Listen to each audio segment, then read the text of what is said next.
It'll be late. All right. My name's Chapo. I'm one of the cameo DMs here at the UAG. Um, this is basically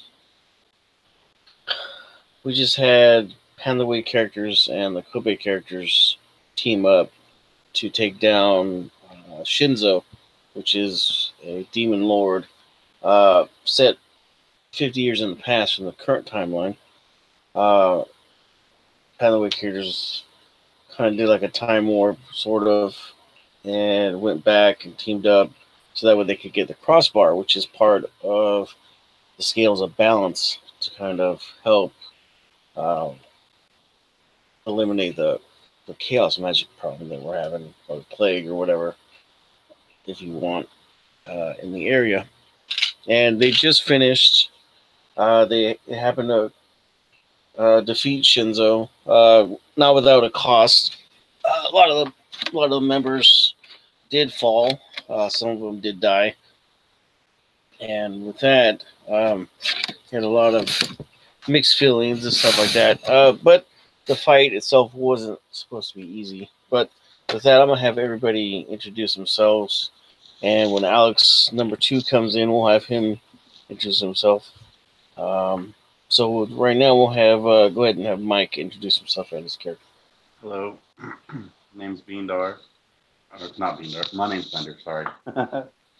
Playing Naoki Takahashi. I am playing a mixed blood elf, half drow, half high blood.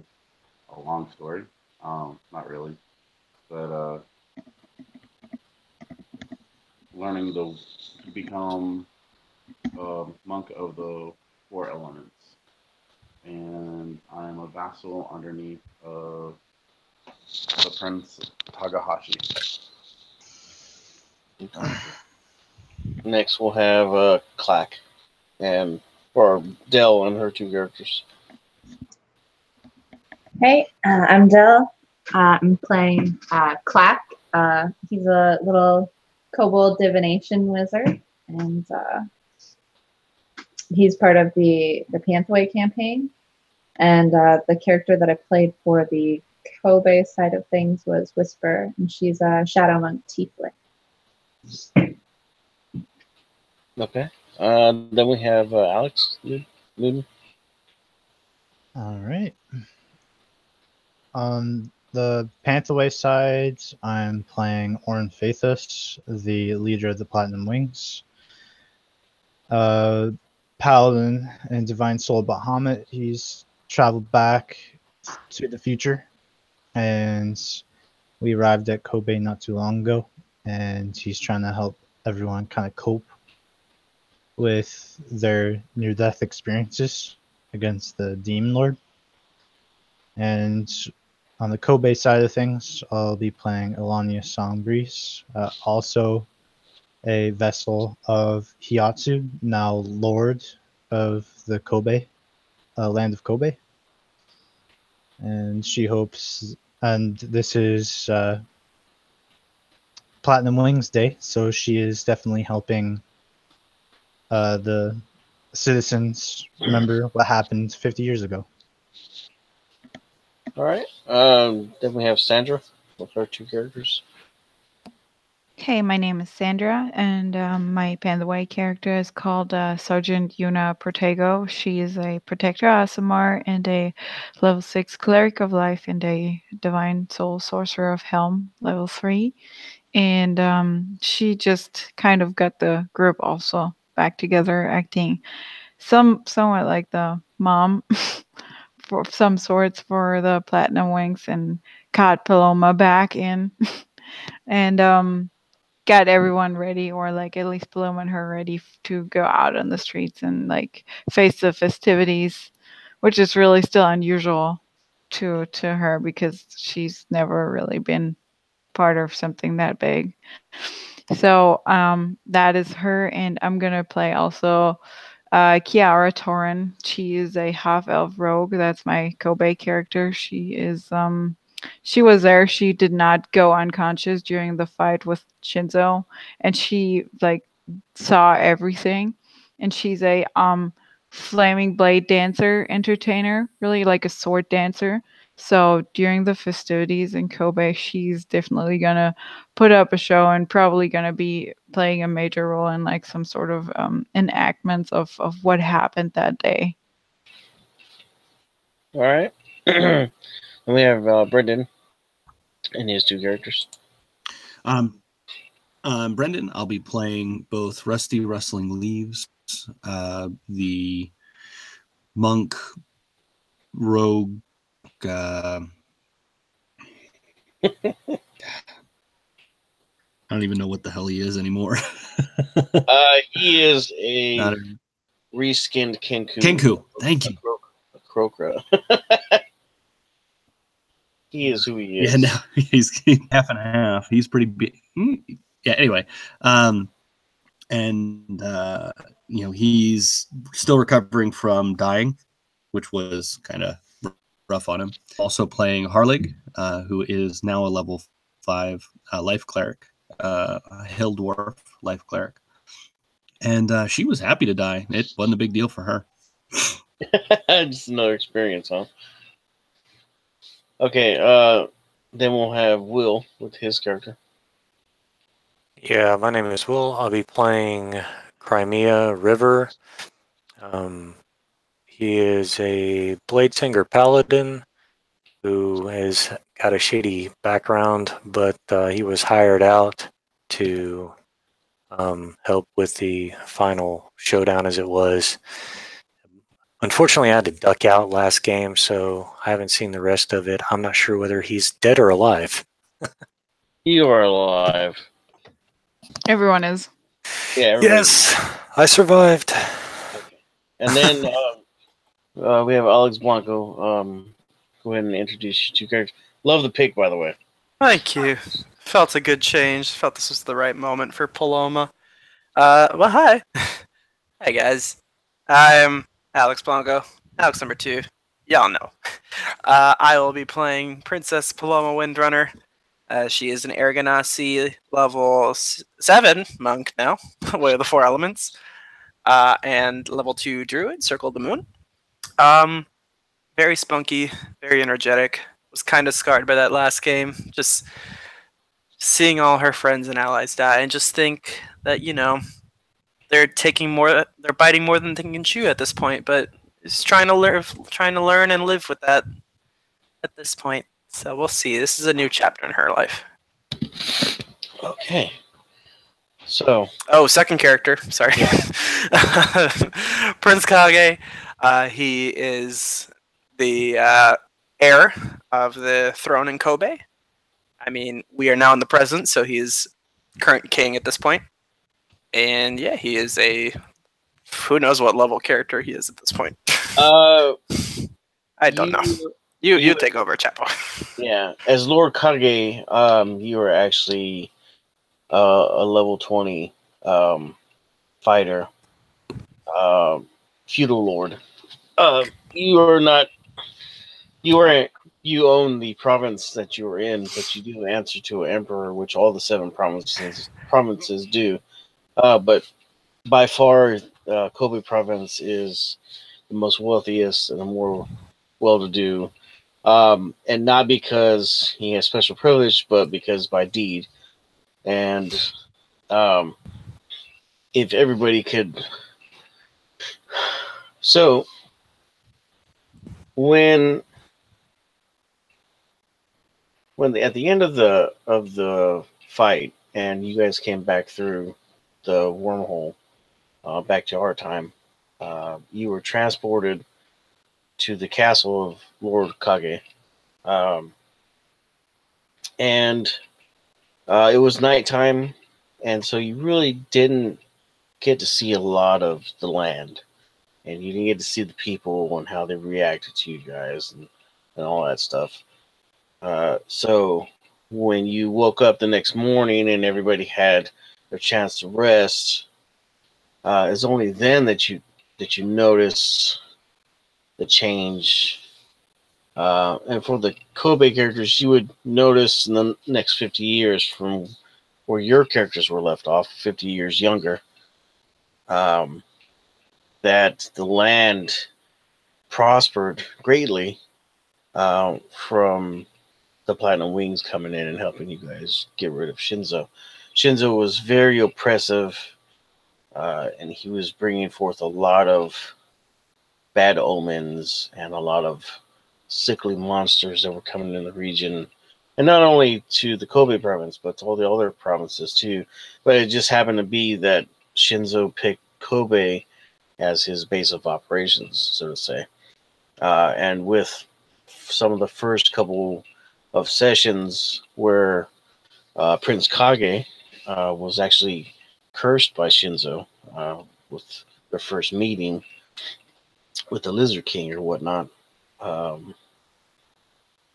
And so after that, the characters in Kobe kind of had a rough time while their prince and their leader was down being healed and whatnot.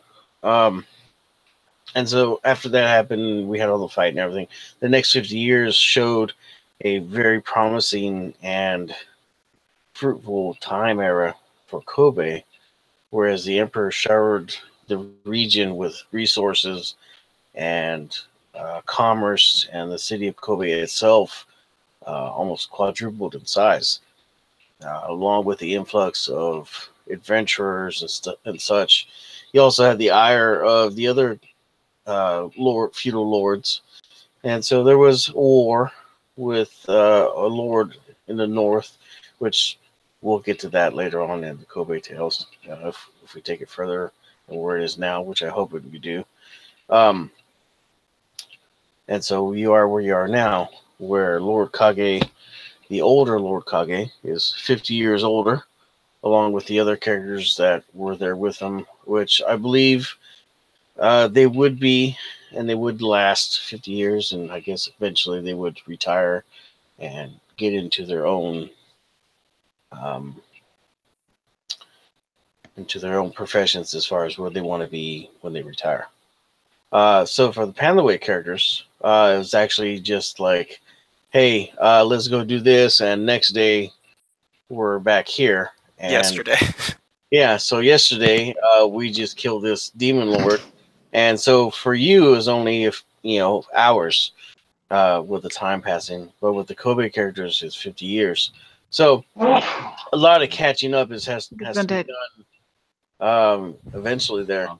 So I know today in chat, Orn had a rough time with the feelings and all the emotions that were running around with watching some of your loved ones, your friends that you've been running around with, die in front of your face, come back to life, and die again. And I talked to Alex, because me and Alex actually talk a lot about games and stuff, and I like his input on a lot of things. He said that the game was run well. He said it was very oppressive, as far as the atmosphere and how Shinzo was. And retrospect, and I know I'm talking a little bit more than I want to, but I wanted you guys to get this insight before we started the ceremonies and stuff. Shinzo, the way I skinned Shinzo was to be as oppressive as I could possibly get him, and with acting him out and targeting Yuna in particular, because Yuna is really kind of like the mother hen of everybody. And so if you have to put yourself in that type of mind frame when you're playing someone as bad as Shinzo, and I would think that if you want to play a character like Shinzo, you're gonna have to delve into a shitty part of yourself, because the whole time in the back of my head, I'm telling myself, dude, you're being a super dick to Paloma and to Yuna in particular, because I was like gunning for her big time. But I was doing that on a purpose, because everybody sees her as their protector and the one person that's going to revive them and watch out for them. And at the same time, I was trying to use that relationship that Yuna and Orn had to fuck with everybody else's mind. And so the other characters that came in, which I feel bad for Mac and Mike, because you guys kind of really didn't get into it as much as I would like to.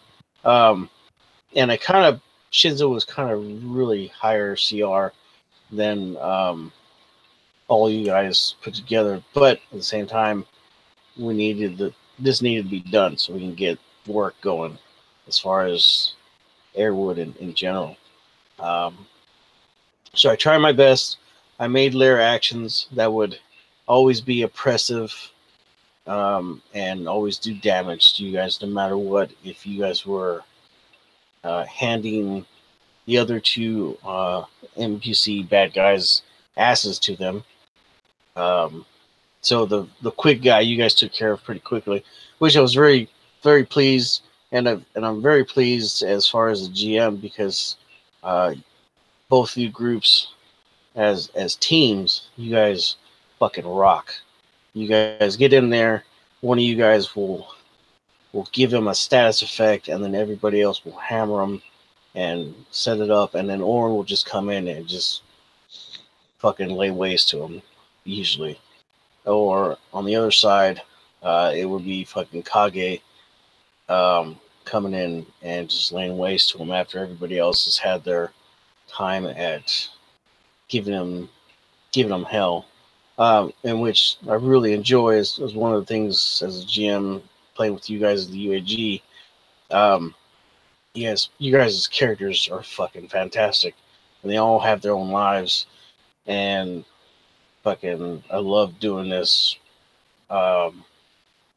So whenever I play, I really enjoy GMing for you guys, and up to this point, we're at this crossroads with Pantheway characters, because it's hit that new plateau. The Smurg and everything else moving as fast as it is, the world in turmoil, and you guys know the next step is basically it's time to raise an army. It's getting close to that. Yeah, I know, and the decision on which way to kind of curb you guys at the same time is not only curb you guys, and I'm not talking about like sandboxing shit, but at the same time, how do we start that? And Just world building. Yeah, I know, and realistically, I'm just gonna kind of sit back and I really just want to let you guys fly and do what you guys do best, because once you guys start talking and you start making plans, I know it's gonna fucking be like a steamroller, and you guys are gonna do everything you need to make sure that you hammer the fucking shit out of the Smirk.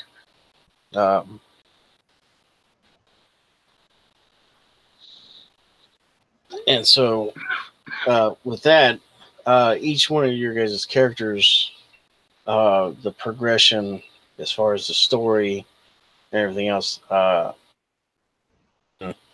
I've always been trying to be free with whatever you guys want to do. If there's something else you guys want to add in there, or some other part of the RP that you want to throw in there just to add flavor, and I'm always for it, because that's what it's all about, is fucking you guys enjoying it. Yeah, because you guys are the game, not me. Whatever you guys' characters do, and that's what true role playing is all about, is fucking sitting back and watching you guys fucking rock. And getting frustrated when you destroy the shit out of something that I expect you guys to fight for like 30 minutes, in like 2 seconds you guys fucking just like destroy. Which is funny and frustrating at the same time, but I love it. And so that's why I always throw over the top shit at you guys, because I know you can handle it, and I know you guys can fucking weather it. So with that, so you all wake up, and the next day, all the Pantheway people, you have your interaction in the morning.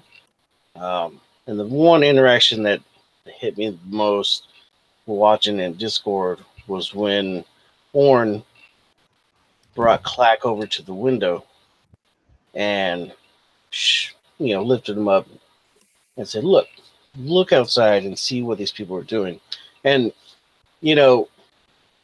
getting chills. Fucking these people owe their freedom to all the characters that played yesterday.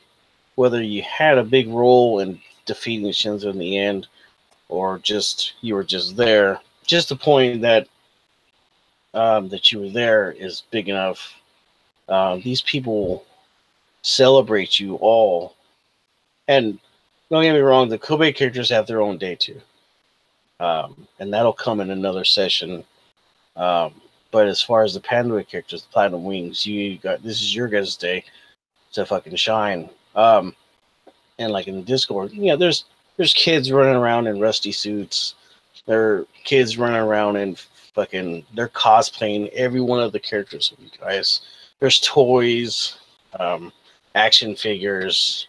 There's mock plays going around, and it's all in the Oriental fashions. It's real dramatic and kind of loud and crisp. And I know a lot of people, if you know a lot about or anything about Oriental society, they're kind of like Germans, where once they get into something, you really get into it, and they do it with they do it great. They do it to a point where they're excellent. They have expertise. And so the festival is just fucking awesome. There's food everywhere. There's thousands of people here. Whereas when you guys remember the last time you were at Kobe City, there's only a few hundred, maybe 1,000 people at all. Now it's a thriving city of over 10,000. And that has a lot to do with you guys winning that battle. So in every corner, there's some kind of play going on. There's some kind of fucking retelling of the story, and everybody embellishes it, everything. And Rusty came out of the fucking dark clouds with his flaming spear, and skewered fucking Shinzo down to the ground, while Orn came over with his light blade and fucking chopped his head off, and Yuna pushed her hands through his chest and fucking burst his heart with her divine energy, and fucking Clack smacked him with his tail and just destroyed his backbone. And Paloma came in. Fireball! Right, Paloma came in after she jumped in the air 100 feet and came down and fucking ass stomped him. And you all had a point in fucking doing something. And the stories is usually how they go. Until the very end of the night, where you have the actual play that's put on by Lord Kage or whoever is their special guest. And this happens to be the 50th anniversary, and Lord Kage knew that you guys would be here at this time, and so that he sent word to a very special guest, and the guest is here. And everybody in the city is just even that much more in uproar, and there's just that much more people here. So one of the things you guys will see as you look out from the castle is you see the royal procession of the emperor, his 1,000 samurai guard in their golden plate mail samurai armor, and their fucking naganatas, their silver tip naganatas, as they march through the fucking streets of Kobe into the royal summer palace here. And you know that for an emperor to visit a city away from his city is a big thing. And so you spot a few other creatures within the air. You see, you guys would spot some of Kroka, and you would see some wolfen movement through the crowds. Maybe some that you might know. maybe some that you won't. You see a few people dressed in the Uten garb and stuff like that, and you see a couple other delegates, and you would notice that there is a couple people walking around in um, the Pantheway type of dress, uh, ceremonial or whatnot. Maybe not people that you know personally, but you know that the clothes themselves are people from Pantheway. So, with all that, I need to stop fucking talking because I know you guys need to go. What you call it? I'm gonna leave this and give it over to Orn, since Orn is where the focus point of where I started talking when you guys were in the castle. Orn, you're sitting there with Paloma and Yuna and Clack, staring out staring out the window right before the girls run off and do their shopping montage. So I'm gonna leave it there, and you guys go ahead from there. So Clack is still with me? Yeah, you four are still up there in the window. They had just stepped in from coming out of the forest. Yuna and Paloma. And so you four are watching out the window as the festival rolls around. Well, Yuna's gonna do what I said or typed earlier. So I hear feedback. Sorry, that's really confusing me. I hear myself twice. So she's gonna come back with Paloma, and she's gonna like rub her back a little bit, and she says, I think you know what to do. And looks at her one last time, goes over to Orn and kisses him on the cheek, and looks down to where they're acting whatever happened like 50 years ago. And she's also gonna say, "It's like this feels as if it was just yesterday, you know." And she's gonna smirk and also step back again and just observe and give like everyone a little space. So I'm gonna just turn around and face Paloma because I know she's there now. Yeah, she's not really gonna say anything. She's just gonna look at you in just a small, little scared old face, and she's just gonna come in for a big old hug. And just in your chest, she just says, "I'm sorry."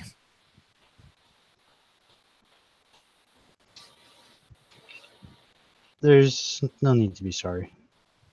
You did what anyone else would do. And you have a lot that you should be afraid of. And fear is natural. You're stupid. I didn't say it wasn't stupid.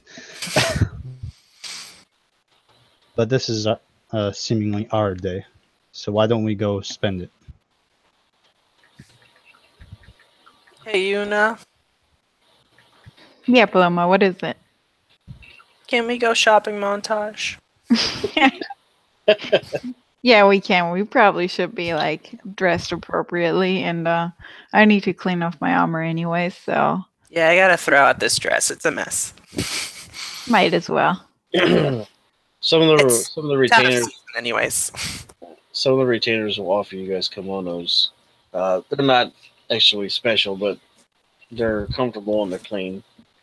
Paloma likes the color, and she thinks she might change her actual just outfit to that. I like it. I like it too. Suits you very well, Paloma. Thank you. Looking like a real princess and really grown up. Stop it. Did you want to do something about your hair? And didn't you want to do something about your hair? You Oh, said- yeah. It's just so spiky. You know. We'll do that. We'll do that. Sorry, we're just reenacting things that happen in Discord. That's funny. I mean, they don't know. No. So, Yeah. So we'll go ahead and help Paloma with her hair and straighten it and brush it, and I'll give her the hairstyle that she wants. I don't know if I need to roll on anything, but I figure as a woman Dexterity you'll Burn half figure her it out. head. Sleight of hand. I don't know. Yes, you must reenact the whole speech, Alex. Yes, please. Read it Do off. the speech. I'm kidding. Yeah. Read it. Nah, it was a dope speech. Well, Not gonna lie. Yeah, it was did Dell read it? Because if she didn't read it, then I'll have to. No, I read it. I just didn't have time to respond at all today. I was Well- napping and working. Understandable. Well, he's going to look back to you once the other two kind of left to go dress themselves. And he's going to say, does that help you understand everything better? It does. Thank you, Warren. Also, does my head really look that big? And he points out the window to somebody reenacting him. You put on somebody else's head. See how big it's going to be. I don't think that would be comfortable. Probably isn't. Why don't we go out and we'll find some good food and see what they have to drink down there. Ooh, that sounds good. He holds his arms out. Want to help me down? Fine. Oh, you can't have an episode of Pantheway without an orange sigh. right. I grabbed Clack by putting my hands underneath his armpits and put him down on the floor. Even though I know fully well he can jump down by himself. Hey, you put him up there. You have to deal with it. With the consequences. Good point. So you guys will come out, and Hanzo would be there. He doesn't look like he's aged a fucking day, and he of course looks human. Also, you would probably see Naoki, Whisper, and Ilania, excuse me.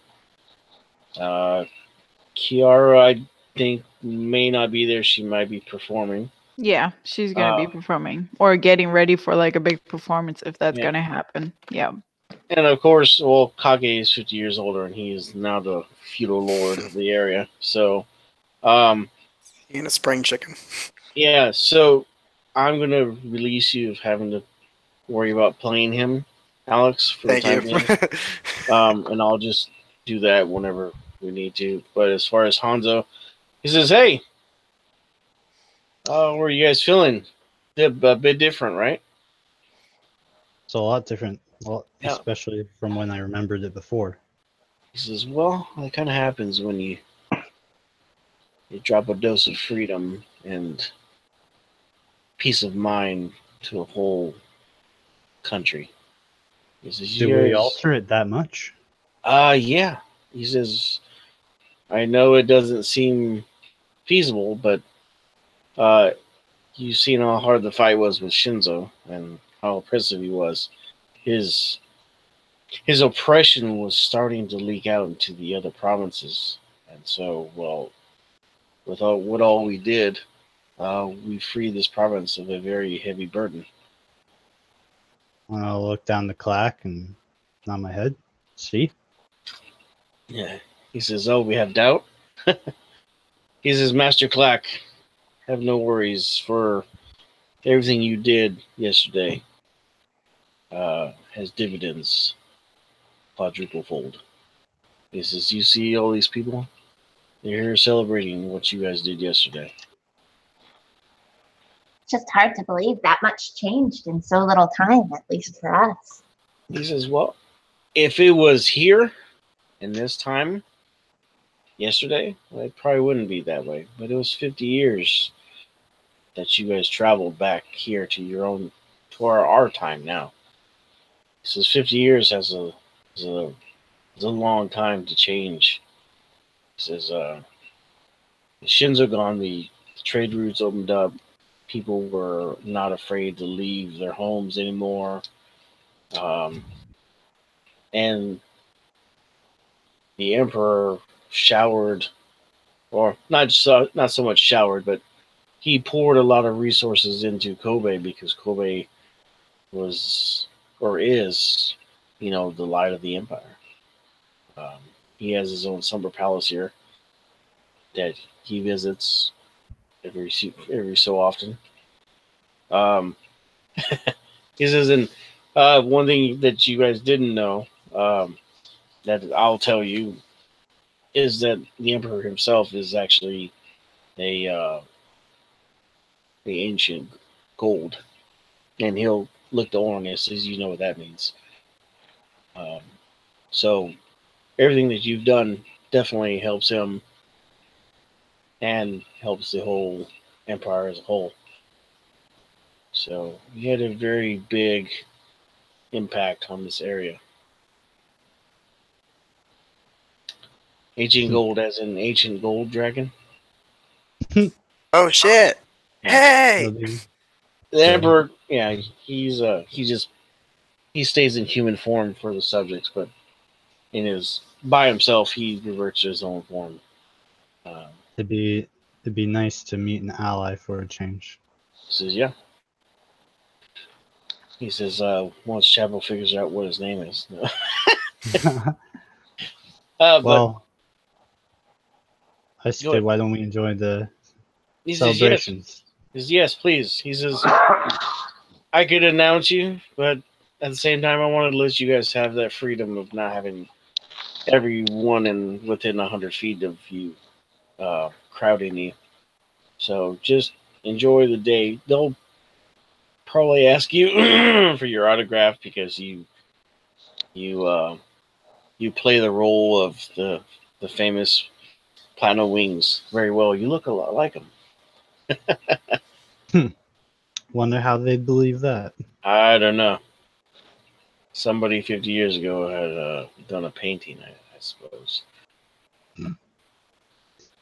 Anyways, if you want to see that painting, you can head over to the Plano Wing Museum. He says, yes, that's actually a thing. There's a museum. He says, well, Um, lots of cultures that have a group of heroes save them. They appreciate them. Anyways, he says that is down that way, and he points. He says you can find it down there, anyways. He says, but other than that, he says, yeah, enjoy, have fun. He hands you all this little clasp that you can put on your self anywhere. He says that's the Lord Flumia's royal crest.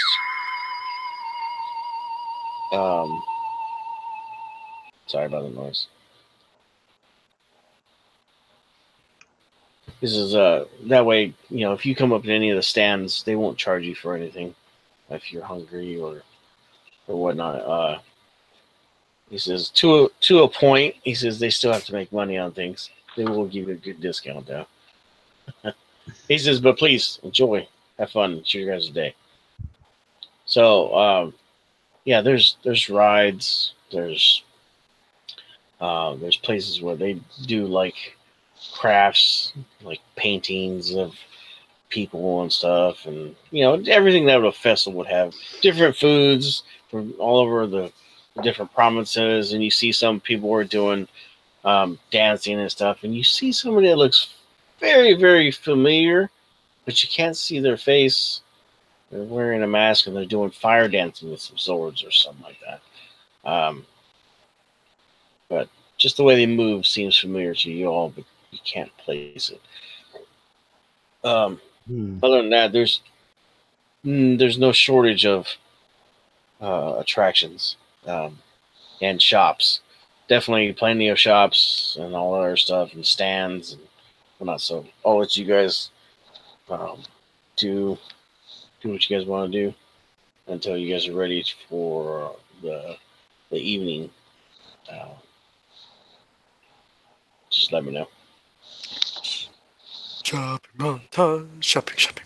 Well, just to say, I am getting out of my armor and switching to my jacket and just outgoing clothes.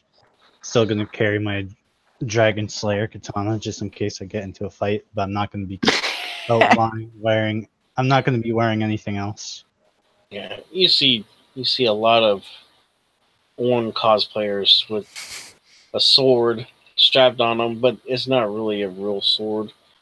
Not like yours. Your shit looks like fucking. Well, it's real. It's legit. Your shit looks like the real real. replica. like they spent like 10 gold pieces on like a regular katana or whatever, and they just put the wrappings on it and painted it and made it look like. And the same thing with everybody. You know, there's so many cosplayers and stuff, and it's such a good time for all these people that they really do cosplay a lot, and you know, so you're gonna see a lot of versions of yourselves with their own slight panache to it and stuff. So you definitely see a lot of that. As we're walking the streets, Paloma's just gonna say, "This is so freaky." I know. Excuse me for a moment, will you, Paloma? Mhm. And she will go over to the soldiers that look like they are sent out from Pantheway, from the city, and she will talk to them, saying, "Excuse me," and whatever rank the soldier has. Yeah. So this one soldier, he's also sergeant, and he looks vaguely familiar. He looks like maybe he might have been a private that you might have remembered a while back. And he says, Yuna? Ryan? You say Ryan? Yeah. Yeah, that's what works. Thanks. He says, yeah. He says, holy divine assholes. How? What in the seven hells are you doing here? Weren't you didn't you want to get out of the army? He says, well, you know, after you left and he's like, oh gods. He says, you guys have not had contact with them for so long. They feared that you were all dead, but he says, we've had word, and well, he says your parents are here. Are they really? Yeah. We all came in on an airship about a week ago. We have airships now? Well, we have one airship. It's not overly large, but it's big enough to get us where we need to go. That is so much information. How are you doing, Ryan? Like it's been forever. Do you do you want to get a drink, or you're on duty? You know, like how we used to drink. Yeah. He says, he's like, I would, but yeah, I get that. I'm a sergeant now, and I have to. He says, wow, well, as long as you guys have been gone, and as much as I'm sure you've been through, you're probably a lieutenant now, I guess, or more. Well, I don't know. I haven't been back to the army really, like ever since I left, really. So I'm still just a sergeant, as far as I know. Oh yeah, well, of course. He says, well, we've just been busy. You know, we've had some more border problems with the mullet troglodytes doing raids again, and you know, just stupid stuff, normal. Yeah. But other than that, it's been pretty peaceful. I haven't really seen a lot of your father. Your mother stops in every once in a while to check and see if they have a word from you. Are they? You know, if they're mad at me? Do you know? He's like, well, once they found out that you're alive, they were initially happy. Now I think they're just more of like concerned of how you're doing. Oh boy. All right. Yeah, well, I'm gonna have to let you go, Ryan, because like you guys are marching on, so I'm gonna catch up with you later. Do you know where, like, what direction my parents went? He's like, well, we're not really marching on, but I know you gotta go. He says, you just don't know it yet. Trust me. Okay. He says, well, he looks at you funny. He's like, yeah. He says, they're staying at the Royal Palace or something like that, as they're actually emissaries for Pantheway. Come a long way, have they? Wow. Well, the Emperor sent for anybody that was related to you. So, Yeah. That's fair enough, I guess. There's an ambassador with them, but Okay. he says, Well, nice he says, see you, Rain. yeah, I think they had a late night last night, so they might meet you at the ceremony later. So Right. there's supposed to be a ceremony late tonight, where everybody's supposed to get together, I guess. So Yeah, I heard about that. So we're gonna be there. Well, yeah, then we'll see each other at the festivities, and maybe you can meet my fiance as well. He's a pretty cool guy. I think you're gonna like him.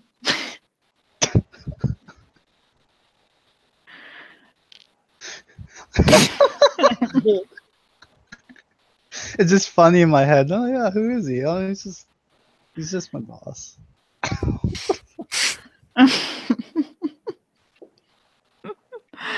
Once this whole interaction ends, I'm just gonna go over to Paloma. I'm like, Paloma. I'm just gonna go over to you, and I'm just gonna say, who was that? That was actually like an old army companion of mine. Like well, let's say we served at the same time together, and he was not the same rank as I was back at that time. He was like a private, and we drank every now and then together, and like that was just like a good person to hang out with and spend your time and boring nights playing cards, So no. yeah. Oh. No. No. Uh-oh. No. Your parents D&D. He did look at you very interested. And then he saw Orin and he's like, oh, I'm gonna go. Yeah, no, that never happened. Today on Things That Never Happened. Does Clack have a draconic hunger like Orn does? Like eats a lot of food? Yeah. If it's put in front of him, he'll eat it. Oh yeah, We're gonna get so much food. yeah, so there's plenty of amazing food just everywhere. So you guys are definitely enjoying just walking around, and sometimes you get vendors that see that you guys' costumes are fucking spot on, and they're like, oh, that's awesome, you guys did such a great job, here's some food.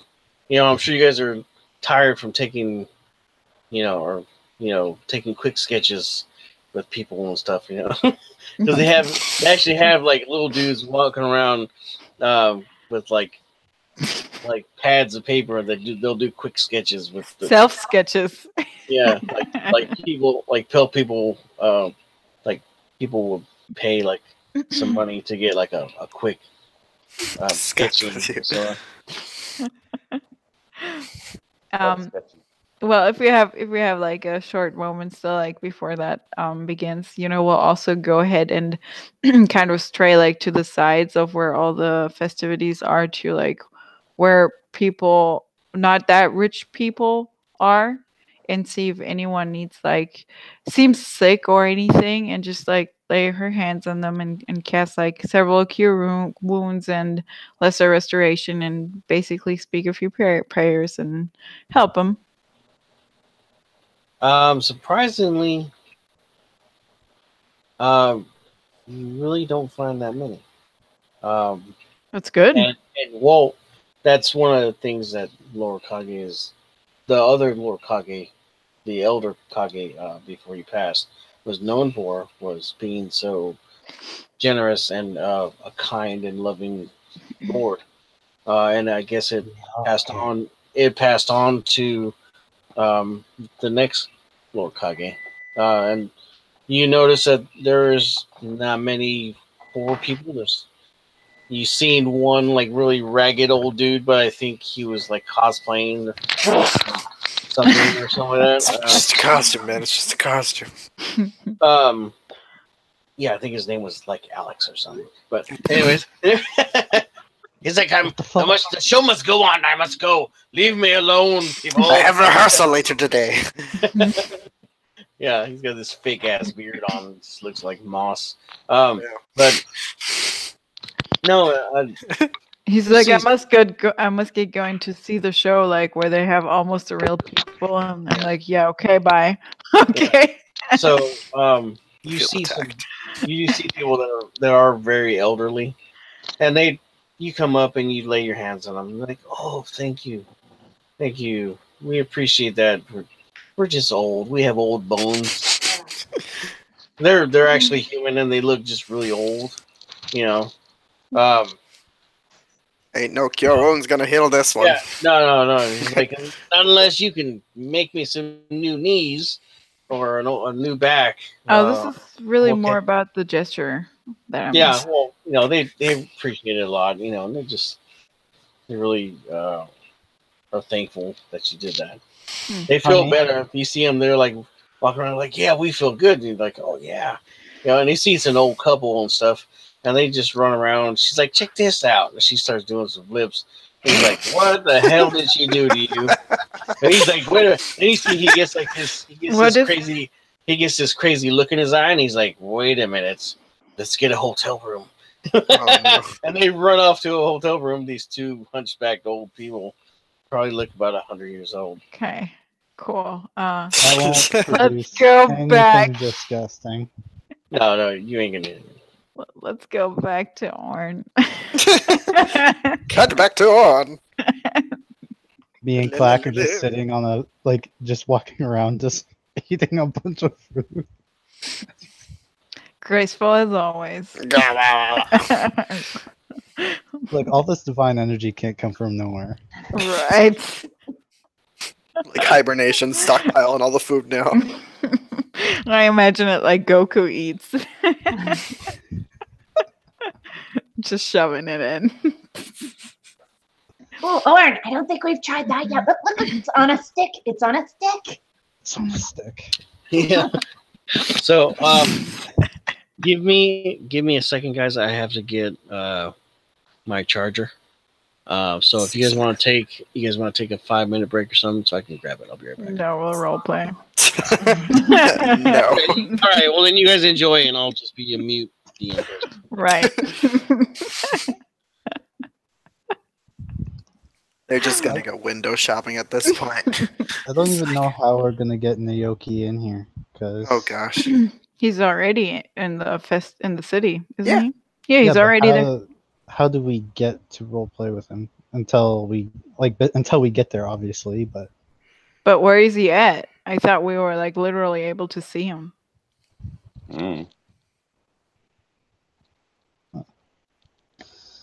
We're not like in a fenced off area. Well, at So least you guys Paloma and I are not. so you guys are coming back to us? Yeah, Where the we're fuck on the is way. Rusty? I don't know. Rusty's everywhere and nowhere. Last time I saw Rusty, I sent him off with because I needed a moment alone with Paloma, and I assumed that he left. So that's the last time I saw him, and I really hope for his good that he really left. For his good. And when you say I don't, he'll step out of the crowd behind you, and he's playing with Paloma and Yuna dolls. Oh my goodness, where'd you get those? Rusty, He's why gonna are point back. Rusty's gonna point back at the thing. Conversation. He's imitating the words that you're saying in your voices, but he's having the dolls do it. Well, Yuna's gonna try to attempt to fake slap him. Like, give that hair. Stop doing that. That's disrespectful. She's I think it's really cool. Also trying to shoo him kind of away. What are you doing? When you fake slap him, Rusty is going to pretend that he was actually hit and backflip backwards. Okay, what did I miss? Nothing. Nothing at all. Rusty popped out of the shadows. Oh, And he's like reenacting the speech that I gave Paloma with dolls from us, like using a Paloma doll and a Yuna doll. They've a minute ago, like you guys talking a minute ago. Oh, He's just like 30 seconds behind you. God damn it. Just fucking with you. awesome. So, Because what else do you do with a 20 passive perception? well, you would notice. Actually, Rusty would probably notice. The guards that roam the rooftops. But they do it in the open, but they're watching just for in case anything happens. But they wear like a, it's not so much a ninja costume, but kind of sort of, it does cover their face. But they do have a short bow and a pair of katanas, and you can see they're bristling with weapons, and you can tell that they are watching the crowds and stuff, to make sure nothing stupid happens or whatnot. I am going to say Naoki. Yeah. So 50 years older. What race were you? Halfling? No, I'm half drow, half high elf, so I won't change. Yeah. So, okay. So Naoki, 50 years later, you are now, of course, you're a grandmaster, monk, or whatever, I would say by now. And you're just kind of walking around, and shit.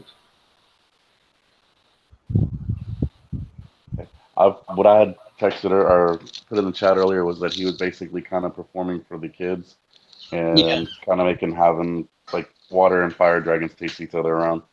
That's cool. Yeah. So you come up on you Pantheway guys. You come up on Aoki performing for these kids, and he's doing flips and stuff like that. And while he's doing that, this fire and this water dragon, like an Oriental type dragon, is like flying around, and you can tell he's controlling how they move and everything like that. And the kids are just like, "Oh my god, that's so cool!" and all that other shit. And some little kids are like fucking freaking the fuck out when the dragon like flies right over them, and people are laughing at their kids and stuff like that. Wait, was he was there, right? Who was there? Him! Oh, yeah. I that looks a little bit different. Not too much, though. Wasn't he?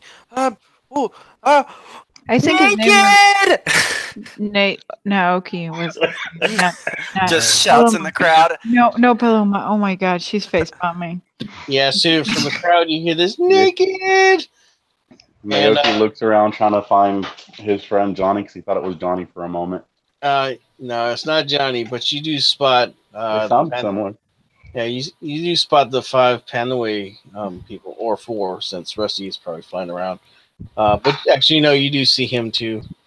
He just pretended to be hit, lying on the floor and doing the backflip. Okay, so yeah, so you guys you would see all of them walking around. So I don't know if you want to come up and talk to them or not, or. Yeah. I basically bow to the little kids and kind of like make the dragons collide each other and make a giant poof of steam, and walk over to the group. Hello, guys. How are you? Nice to see you. How are you? You haven't aged a day. And it's only been since yesterday. Yeah, it's only been a day. No, Paloma, it hasn't been. No, it's been more like 50 that was years, a joke. my friend. That was just a joke, and I really want that joke to hit, but it doesn't work. No, it only works for us, though. Well, how was your last 50 years, Naoki? Yeah, how are you? It's been pretty blessed. I mean, not much really going on. Mhm. Shinzu's been gone for a long time, and things have gone back to normal. Let me ask you, you're quite adept at the elements, aren't you?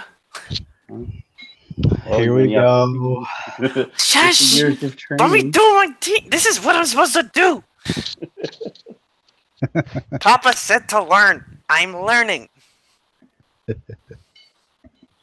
Is if we're still in town, and if you would not mind, would you mind teaching me some of your tricks or any possible training that you can possibly give me? That would be very, Absolutely. very beneficial. I'm Just kind remember, of just traveling use the your world. head. Use my head. Well, I mean, yeah, that's what I've been trying to do. I mean, wisdom and everything. Yeah, well, You- you see, You clearly don't remember how that went. Oh, you mean literally use your head? yeah, you can see like on his forehead, like the first like half of his head has no hair at all. You gotta like check that out, dude. Yeah. But you can tell by the skin that it's kind of scaly. But he's got this piece of leather wrapped around his head with a like a gem in the center of it. But you can feel some like really potent like magical energy coming from it. Whoa, that's amazing. Just gonna rub the gem for a second, and then she's gonna stop. Yeah, you're not gonna make it that far. Okay. But yeah, he's decked out and all of his vestments and everything are just fucking like what you would expect of a 20th level monk. Wait, wasn't she there as well? And she points to Elania and over to Whisper, I believe. Like she was there Yeah. too, right? Oh, I Yeah. know you too. Yeah, you gosh, see oh them gosh, oh gosh. trying to walk up.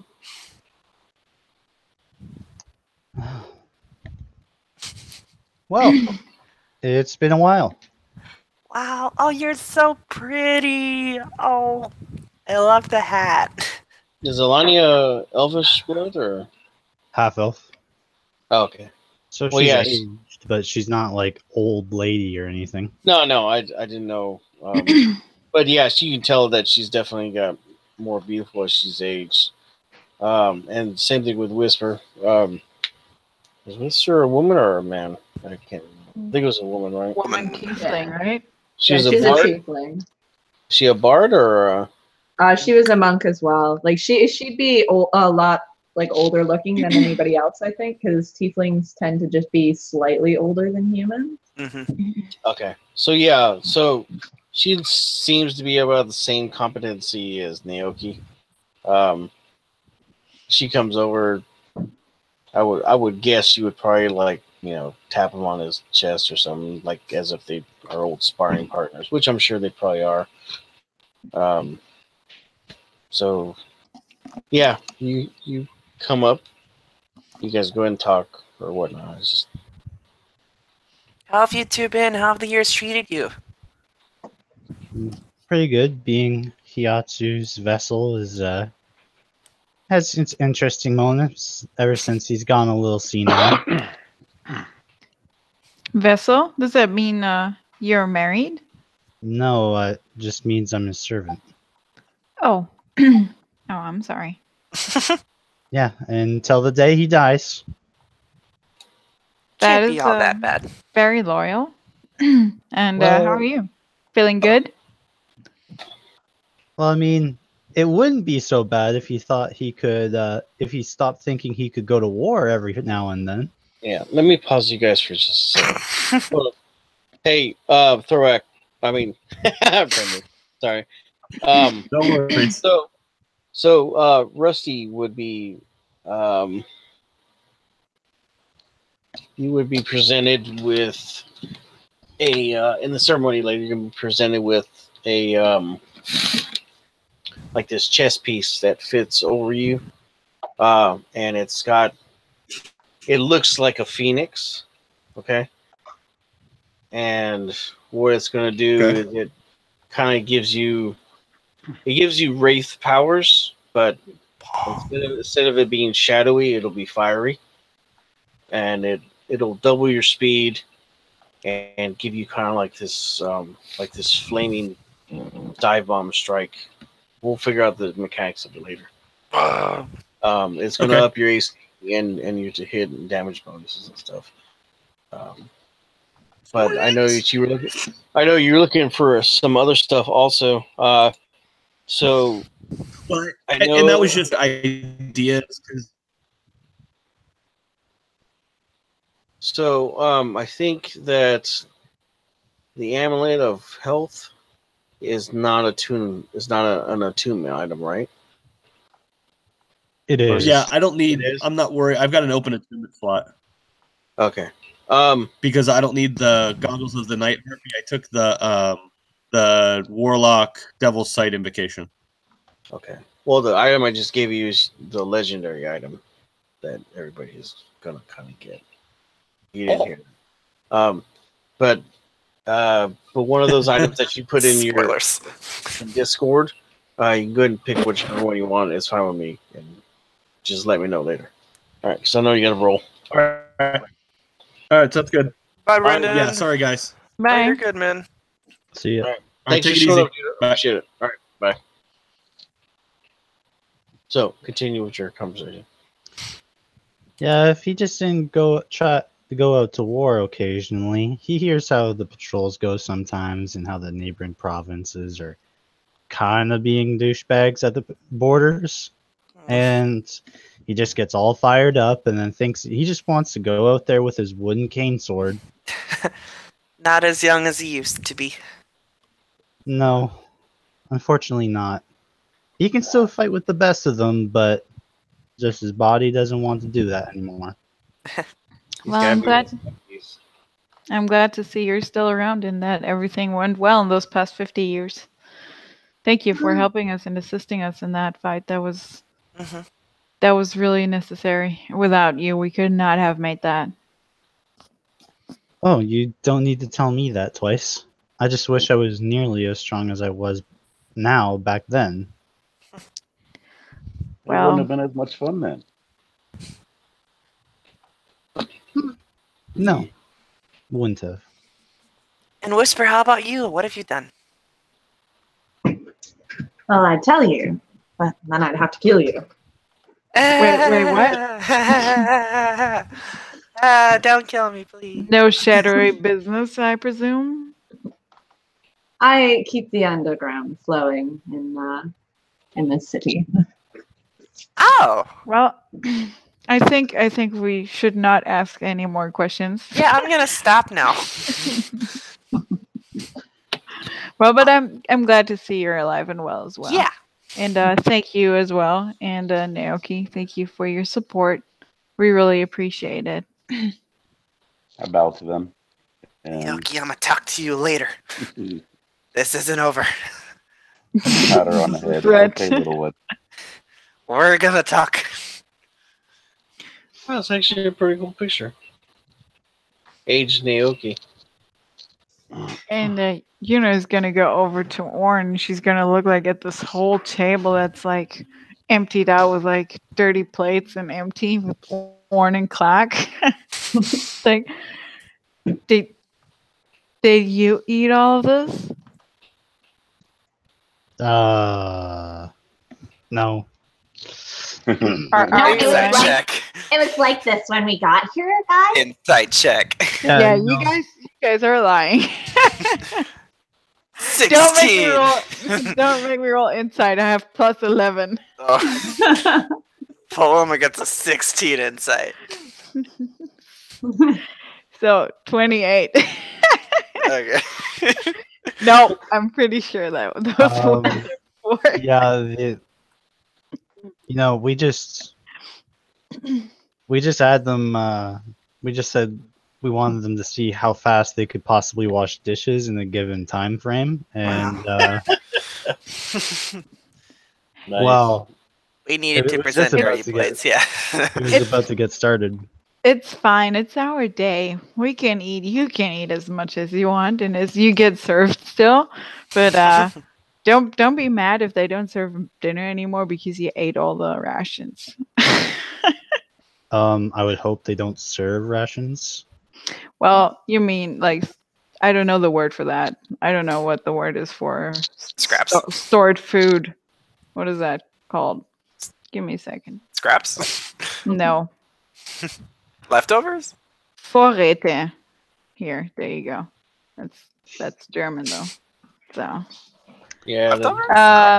all their Whatever. stock basically, or there's all their supply or their food supplies. Or Sure. their food stock. Yeah. German. What? I'm gonna pay for it. She's gonna look I'm over. pretty sure you don't have to pay for this. I will though.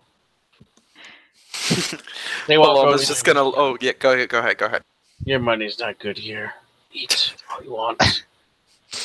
Paloma's just gonna look at Clack and she's like, "Oh my goodness, Clack, you like doubled your body weight."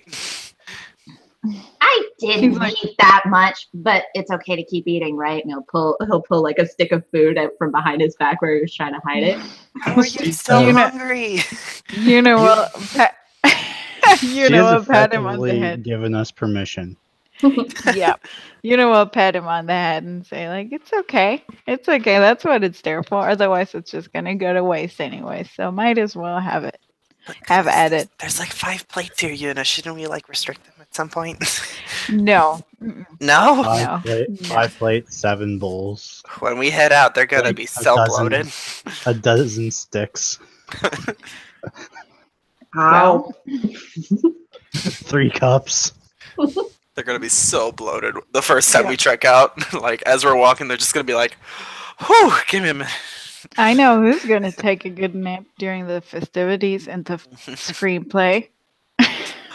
Oh, we get to watch a play. I think so. That's what I heard. What? Oh, And I think someone's gonna snore right next to me. Gonna wake up at the end after your applause. What great show! Great show! Yes, I With all love this that food. part where that thing happened, and we beat it. He's gonna have like that that surprised anime bubble above his head. Yeah. He's like, "Good thing I knew the story already." Are there any games happening around? What kind of games? I don't know.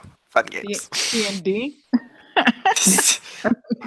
that's too meta. Yeah, you see this table full of like these old fucking people just playing this paper game. Like, yes, you smite him with your sword, and then one of the fat dudes is like, no, No, that's too. my rogue monk barbarian warlock named Scribe will not allow you to do that. And I was like, She's gonna look at the table. She's like, "No, there's too many rules in that game. I don't like that one." She's gonna see like a beanbag toss. She's gonna be like, "Oh, that one." yeah, there's Oh, yeah, you know, I was also gonna say, I forgot about that. I don't want to forget about it. By the way, my parents are here, so we're gonna have the pleasure to meet them, and we're gonna I'm gonna be able to see them again, and I'm gonna present them to you. all right. You see a Now I shuriken have toss to also. stop eating. Yeah, there's one booth that's got like kunai toss or Oh, so go into that one. All right, go. Clack, we have to stop eating, and I think there's only one way we can force ourselves to metabolize this in decent time. I'm not doing what you and Yuna do. No, what? I cast twin haste on both of us. Run, Clack, run like your life depends on it. I cast fly on both of us. Oh. We just start flying to burn off our energy. Calories. Yuna's just gonna be like, "Just be back in time." And then she's gonna join Paloma in whatever games they are. Yeah, you guys win a couple prizes. You know, like a little Naoki doll, and you win a Paloma's Star Fist. Like these gloves. They're like, you ever seen those big Hulk gloves that you can crash with? But they're like blue-handed Paloma Oh. ones. Can I like win or purchase like a Petty Bell plush teddy thing? Oh, Patty Bell plushes. I Yeah. want them. Actually, you see a booth with one of the Patties there. It's not Patty Bill. It's Patty Ricardo. Wow. He's got like this little thin black mustache and this thin black beard thing, and he's like sitting there at his booth. He's like, "Yes, come play, try your fortune."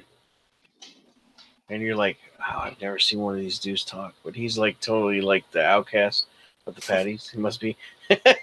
He's got a fat belly. He walks around with like this little thing, just holding a bunch of like tickets and money in his hand and stuff, counting. He's the anti Steve or whatever. What do you Oh, say? Steve, Shall I we hate play, that guy. Paloma? Yeah. Let's go. Let's might as well enjoy ourselves with some money. And besides, Orn is not here, so he's not gonna get too mad if I Yeah. spend some money. But he doesn't know I'll hurt him. He says, "Come on, hey, pretty ladies." He says, Hello there. Just come on over and try your luck." Quack, quack. A minute later, somewhere else inside the city, lethargy has affected both Warren and we just fall to the ground. Oh my god. That's a brilliant twin taste. And to digest fast. So you guys get to the next booth, and you're sitting there eating like ramen and stuff, and like you eat it so fast, the dude's like, "Dude, are you guys breathing?" You're like, "Yeah, keep her coming, right?" Chopstick. No, all right. So Yuna and Paloma, why don't you guys go ahead and make range attacks for me? This is a kunai thing. You have to shoot. You have to throw kunais and see Proficient. if you can get it right in the middle. Do you want my spell attack, my spell range attack, or my normal? I don't have a range attack. Like I don't That's have. fine. Yeah, that's fine. Okay, then it's gonna be a 31. Okay. So yeah, you grab the kunai and you infuse it a little bit with magic, and you're just like, Phoop. You like look the other way. "Oh, Paloma, look at that!" And you throw it, and it hits right dead center. He's just like, "What kind of fuckery is this?" So Paloma, go ahead and It's take your roll. rigged. What the Yeah. fuck? Hey, my rigged game is rigged. I do my attack bonus, right? Yeah. Okay, so plus shit, I can't math right now. Plus 8. Yeah, right? Yeah. Mhm. Okay. That's a- It's 15 plus 8, 23. All right. So you do the same shit, and you're like, "Oh yeah, look at that!" And you throw 1 too, and it fucking hits like right next to hers.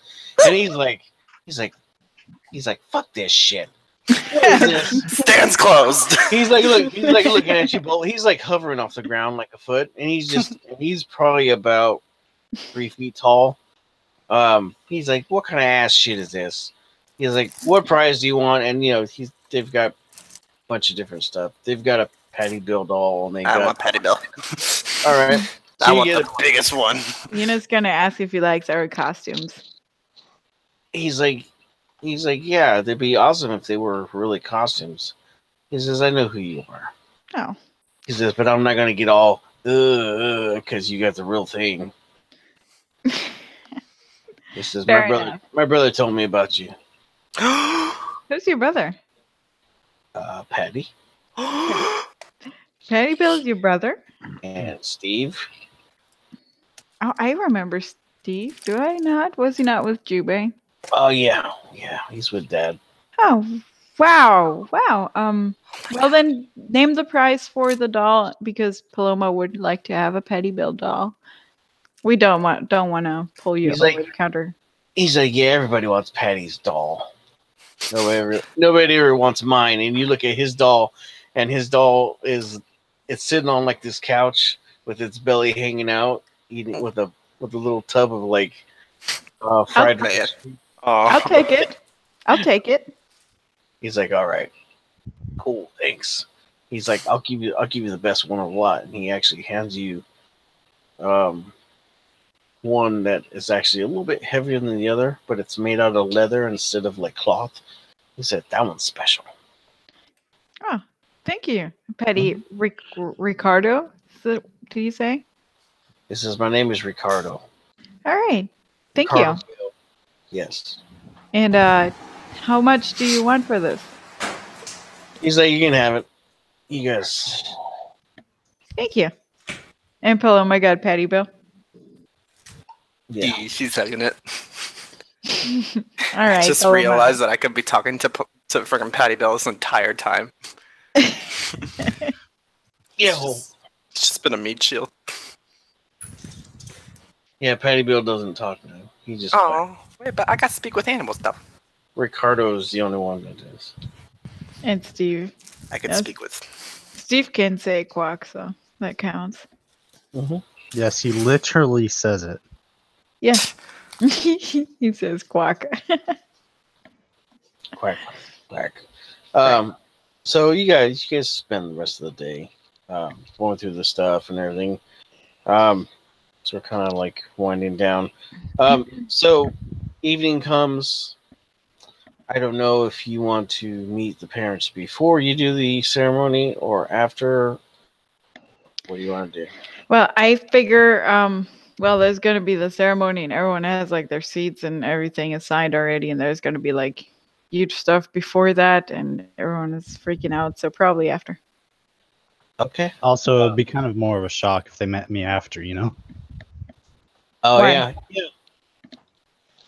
This is my daughter, and he's engaged to one of the heroes of the story. Yeah. They don't know shit. All they know is you're okay and you're here. Well, they're going to know after the ceremony. Well, of course, they know the stories because they've seen your damn name on the thing for 50 years. Would They they had- think that they were just naming their daughter after her? Yeah. Yeah. They would not know that it would actually be her because Yuna in this timeline right now, she's only 25 years old. So therefore there was this person called Yuna and they named their child after her, but now they realize that it's actually her. Yeah. Well, they wouldn't. That's so meta.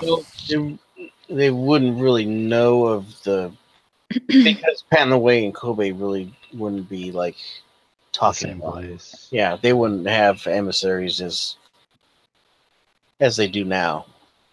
Though they might think you're dating someone who's like 90 years old. Yeah.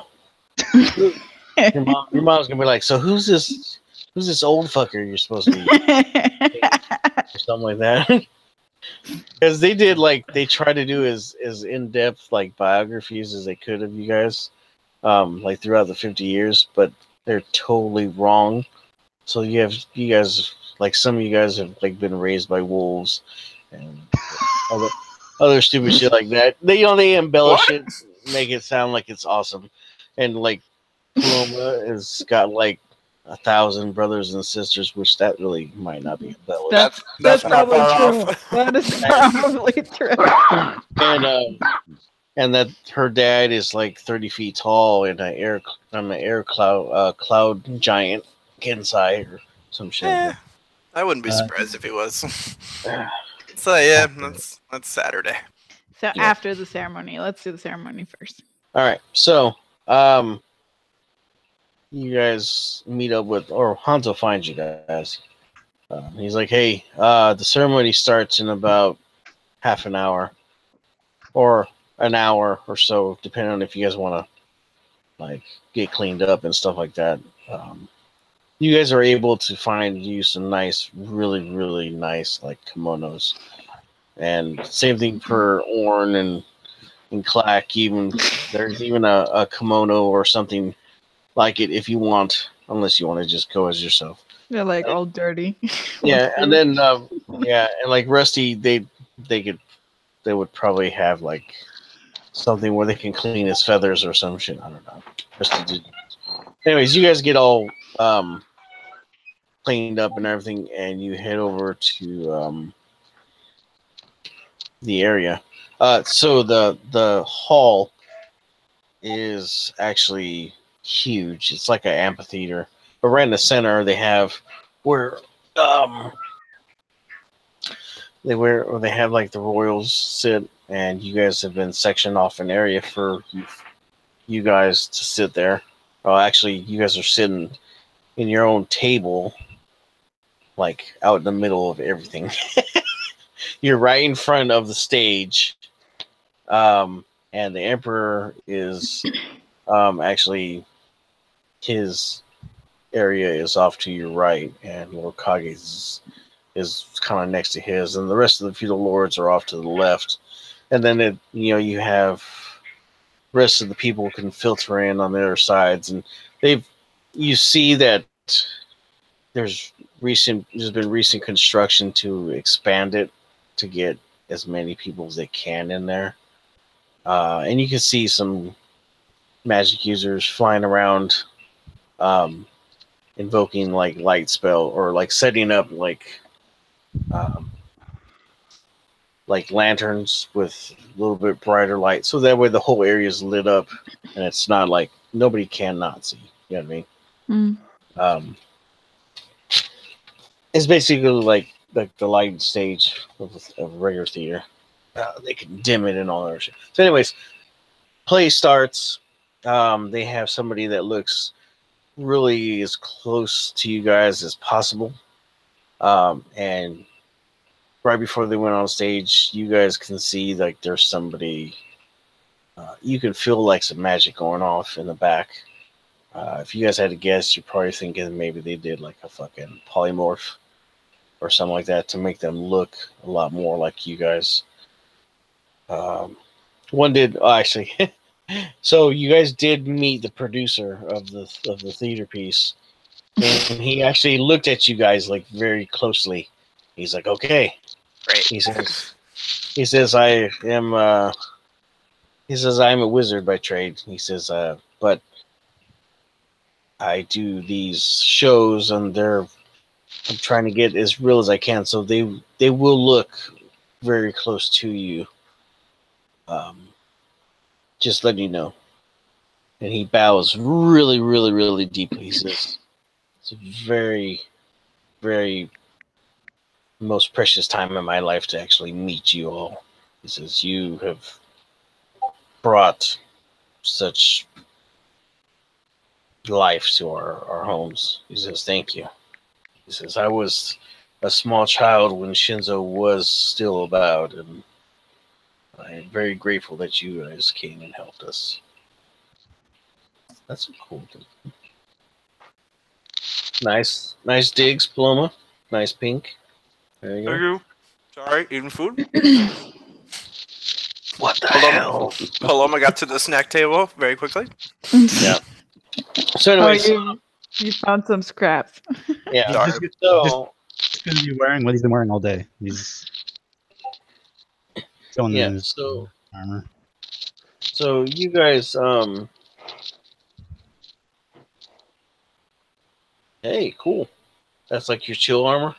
Yeah, that's my chill armor. You guys, your chill armor. It's good for battle and looks good. You never know. I can tell somebody did. Yeah. You never know. All right. I'm glad you're free of that stuff. Burden. Anyways, Burden. so that burden, yeah. Yeah. I pinched the rice loaf. Sorry. So, anyways, What? don't worry about it. So, tell him, Jack. All right. So, you guys, the show starts, and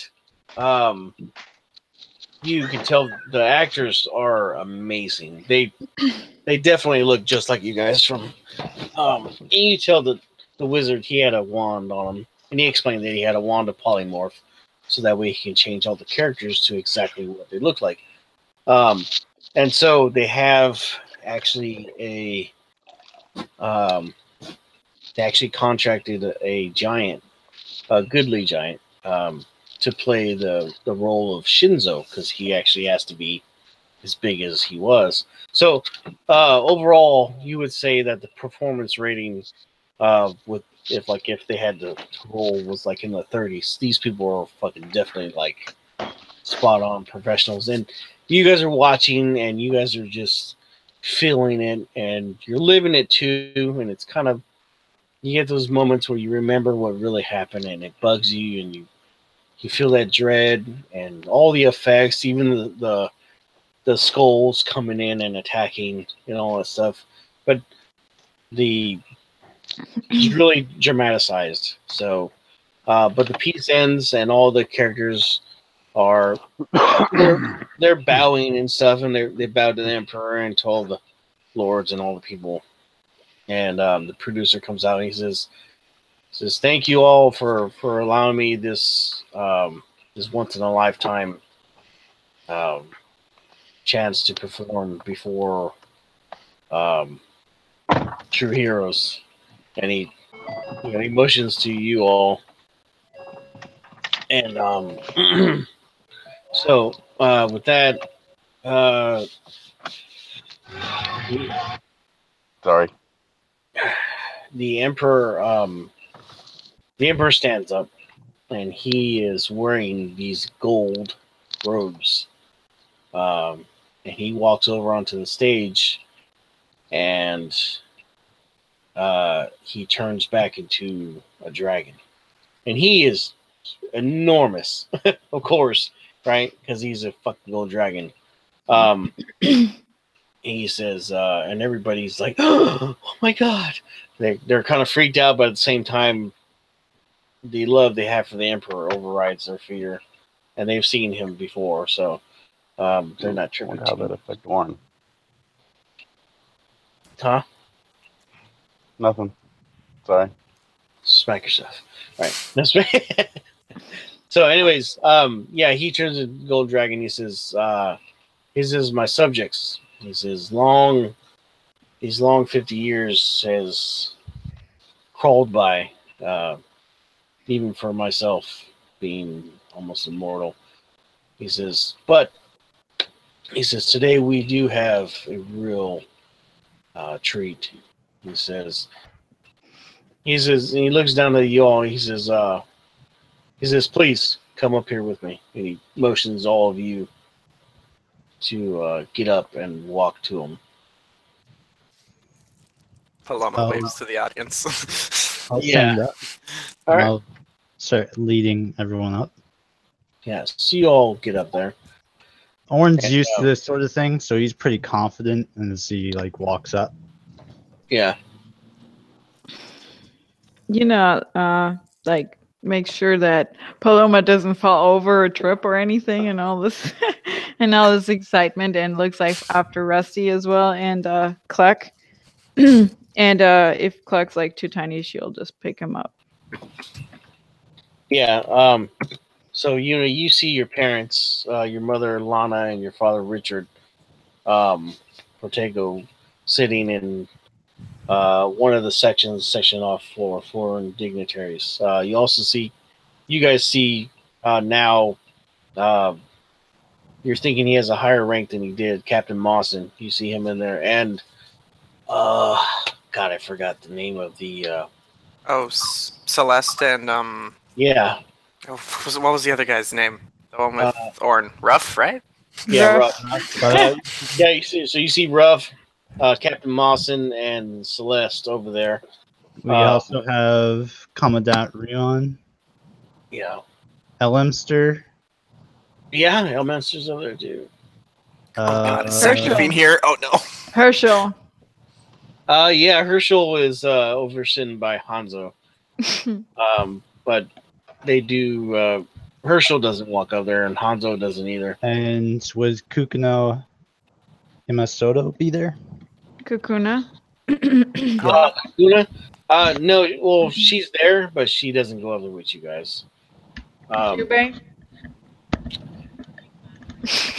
You don't know if Jubei's there or not. Has anybody met Jubei's altar in the future? Nope. No. No. I don't think anybody has. Right. Well, he does look like an And- Oriental guy, but I think his name is Takashi. And No. what about Magnus? Well, he was injured when we left, so never Yeah. mind. God, is Zach Nafine here? Oh god. God no, please No. no. No, Oh, no. he's not here. Okay. You haven't actually heard from him in a while. You're thinking maybe he might be on mission or something. Oh, he abandoned you. I'll ask No, him Minster. well, I mean, I can just call him. Yeah, You he's know, Would, like I never know. It's just Paloma's too scared to call. would Symbol be there? who? She's supposed to be our boss. Oh, no, she's not there. She kind of got overrode by Paloma's. I mean, Mr. Protego. Well, actually, he's General Protego. He's General of the Mounted Combat Corps, and Yuna's mom is Lana Protego. She's an Asimar. She's in the Civil Council. Thank you for the information, by the way. Oh, and Yes, backstory. yeah, so they're sitting over there too. But Yuna's mom is hot as fuck. Oh my god. Yeah, she is. Yeah, she is. And you see the general definitely knows it. He's like really happy every time he sees her. He's like, I'm married to that. That's my bitch. He's like, I get to sleep next to that every night. Feels good. You guys are like wondering, you're like, I just wonder, you know, I have more kids than you do. Anyways, Sorry, he loses out every time though. so yeah, so you guys see them and so you guys come up there and he says these people here. He says these are the actual heroes of these are the actual heroes that created the downfall of Shinzo. And you hear all these you know, from the crowd and everything, and people were just like, it's like quiet as fuck in there for like 10 seconds. And then like you guys are almost startled by how fucking loud it gets. Everybody starts screaming, yeah! And everybody's just doing fucking like, you know, battle roars and shit like that. People are losing. Yeah. Yeah, there's people like losing their shit. Like the people from Uden. Yeah, the people from Uden, they're like and the fucking the Boston, they would like howl the wolf. they're howling and shit. And they kind of trip out some of the people that are sitting next to them. And Yuna's mom and dad would probably just lift a goblet up in the air for you with their hand to their chest. Paloma will just point, hey, that lady looks like you. Yeah. So then That's my then mom. yeah. What? I know. She's not gonna blow up, but she's like whisper shouting. What? Because people are watching. Why didn't you tell me? Don't make a fuss about it. Don't make Okay. We gotta talk about this later. Yes. And she's like barely moving her lips, like, you know, it's like standing still. Just smiling. Yeah. Smile whisper. Paloma, your eyes catch on a particular person standing next to her parents, and you see it's your father in regular clothes, and he looks at you and he nods. And you see a single tear dropping out of his right eye, and he mouths, "I love you. Oh. Proud of you." And you can see like steam coming out of his collar because you know he hates clothes. And you see your mom next to him, And he's like starting like hover off the ground, and she like grabs his shoulder and pushes him back down. And she's like, and you can see her saying like, "Stop fucking flying." He's like, "I can't help it." That's mommy. Yeah. Well, I haven't seen glad- my mom in so long. Clack, Yeah, I that's- don't think they were able to find your people. Does your people have a town? I think that you guys found me in the underground city, right? Mhm. Yeah. Yeah. Yeah, so they live near there somewhere.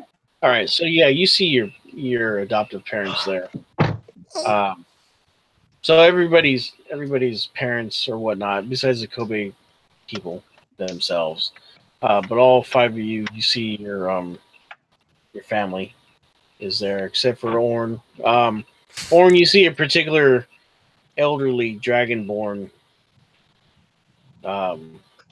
in the crowd, walking through the crowd. Every once in a while, he disappears and reappears. But you can see he is looking at you, nodding, and you know he's not going to stay, but at least you know that he's here in spirit or whatnot. And then finally, you see that he's not there anymore. But you see, you can feel fucking the gold dragon behind you kind of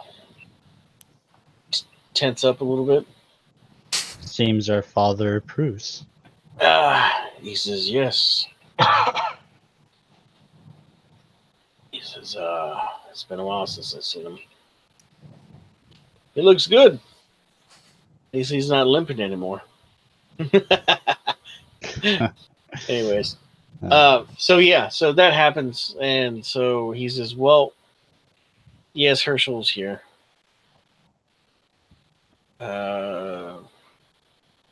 I forgot about the cursed guy.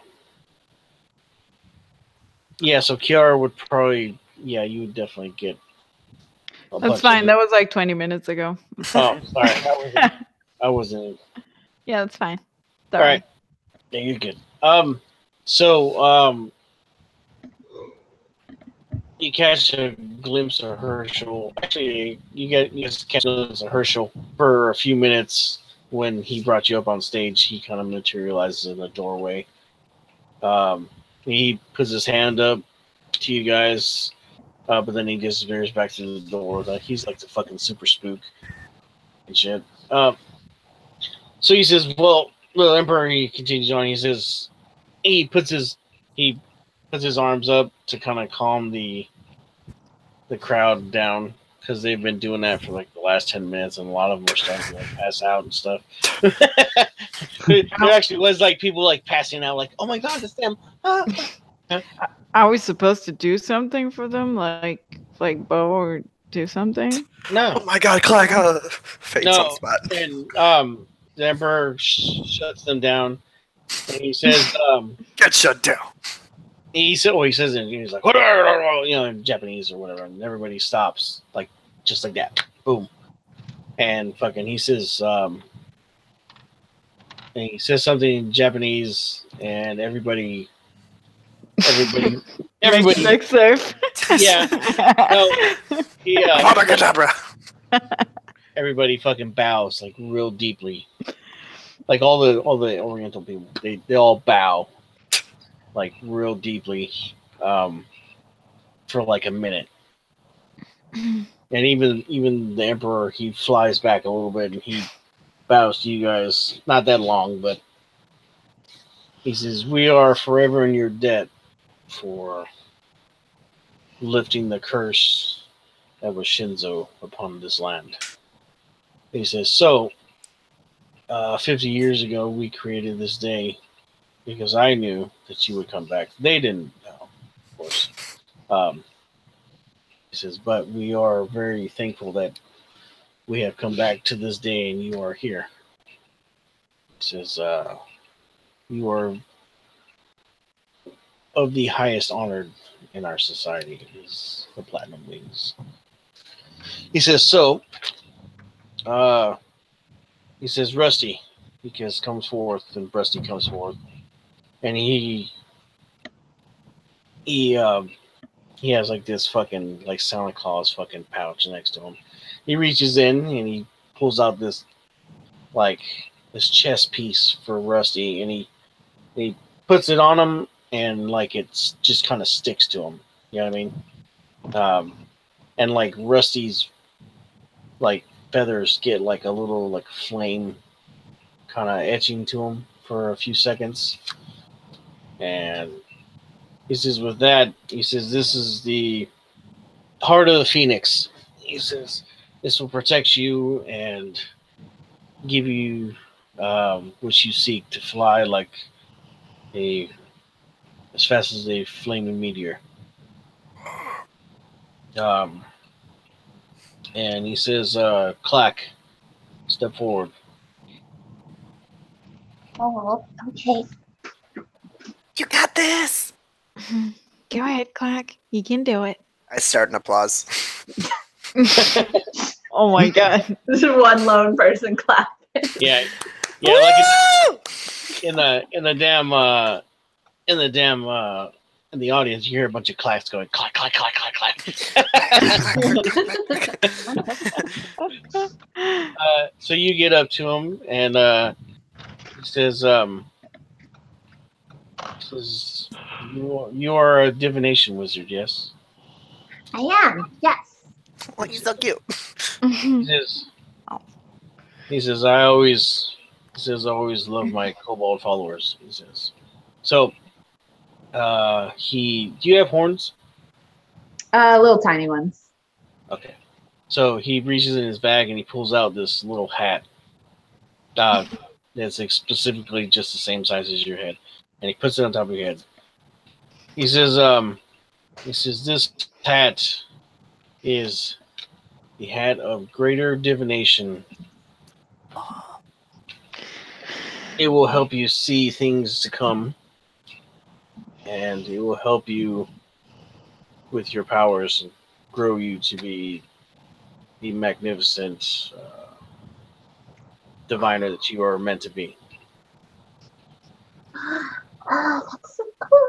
Thank Yeah, you so much.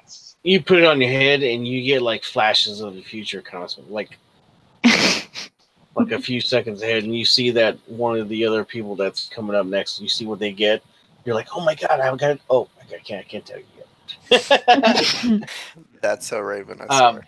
And he, Clack turns to go back to his spot, and almost like she blurs for a second, but then she walks normal.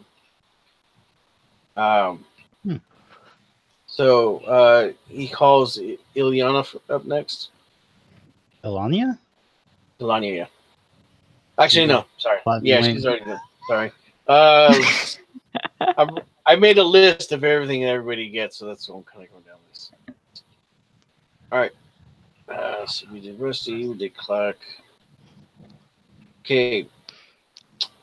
Paloma. Oh, that's me. Oh, I've seen it. It's real good. Oh, don't spoil it though. Go ahead, step forward. I'll walk forward. I'm going. Alrighty, you look good. You can do this. Thanks. Woo, Paloma! Woo! God, I love Clack. Yeah, so from like the from the audience, you hear everybody go. What's that supposed to mean? Thunderous wind. She's like, the thunderous wind. Yeah. Got it. What? I was trying to think something. Just. Yeah, I didn't know. All right. Yeah.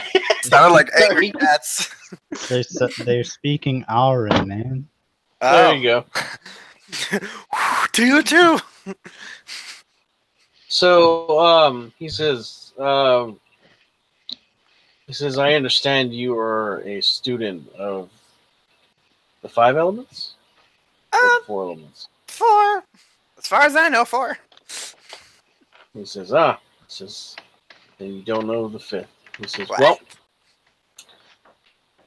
he says, I have this for you, and he pulls out this pulls out this little like it looks like a little green flame. Okay, but once he brings it up to your eye level, you can actually see it looks like a tiny fire elemental, but it's green. He says this, the element of nature. He says the element of nature is very rare. It only comes from mind trees. They sometimes they show up and they come out as little sentient beings. He says, but this one in particular is special because um, he is actually able to create a symbiosis with a certain person. He says, if you take this, you two will meld as one, and you will gain benefits of the flame of nature. He says the power of nature is actually an element, but it is not an element well known to this plane. It says you have your normal fire, water, wind, and stone. He says, but nature is actually an element also. He says, this will, on top of help you destroy the smurg, it will also help you cleanse the darkness that the smurg leaves behind. He says, just keep it close. She will serve you well.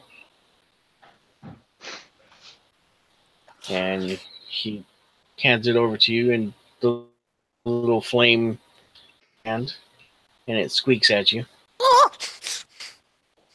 And it you can feel it brush your mind, and it imparts a feeling of can we join? You mean like right now? Yeah, right now. Okay, let's do it. Okay, so you say yes, and Paloma has like this Super Saiyan moment where she's engulfed in green flames as a She's little dead. creature. She's dead. Like, no, you're not dead. As a creature, kind of like slips into your hand, it disappears into your hand and into your body, and you get this green flame around you. But you can feel, the nature energy pulsing through you, and it's wholesome. It's very nature. Like it feels almost divine, but it feels clean. You know what I mean? There's no taint or anything to it. You feel like you can just clean anything that does any wrong to nature. You know what I mean? Almost like if you had like a druidic fucking power to like cleanse anything that is wrong, has done wrong to the forest or anything. You know what I mean? You get what I'm kind of trying to say, right? Yeah. He says, keep that very close. Keep it safe. He says that is one of a kind. And he says she will grow with you as you grow. Okay. I'll just walk back to the group. Thank you. As I'm walking back, I'm just mouthing, "Oh my god, what the fuck?" Yeah, you stop. Yeah, you're not bathed in green flame anymore, but yeah, I know, but just the moment, just like what? Yeah, it takes you a second to kind of get used to her presence, but it's not a presence that's like overbearing. You guys can talk. You can talk. You can shut her off, like from hearing yourself or hearing her thoughts and stuff. But you guys are like in sync, so it's not like it's like you guys are best friends, like right off the bat. You know what I mean? You can have conversations by yourself with her in your head. Which I know you love to talk, so you guys can just sit there and have like conversations all day long. All right. And so today he says, yeah. He says, Sergeant Una Protego, please come forward. And she will let go of Orn's hand and walk forward. Clack, say it with me now. Yoon. He says, And she walks like no, she walks like extremely like stiff. She still has like this army way of like keeping her posture like really straight. And she stands there. real militaristic. Huh? Like real militaristic. Yeah. Okay.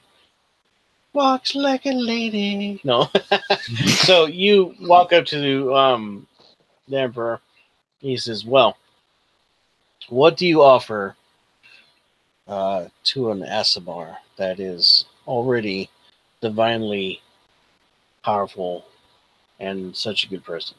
He says, "I have seen you in action." He says, "I know that you control mighty magic."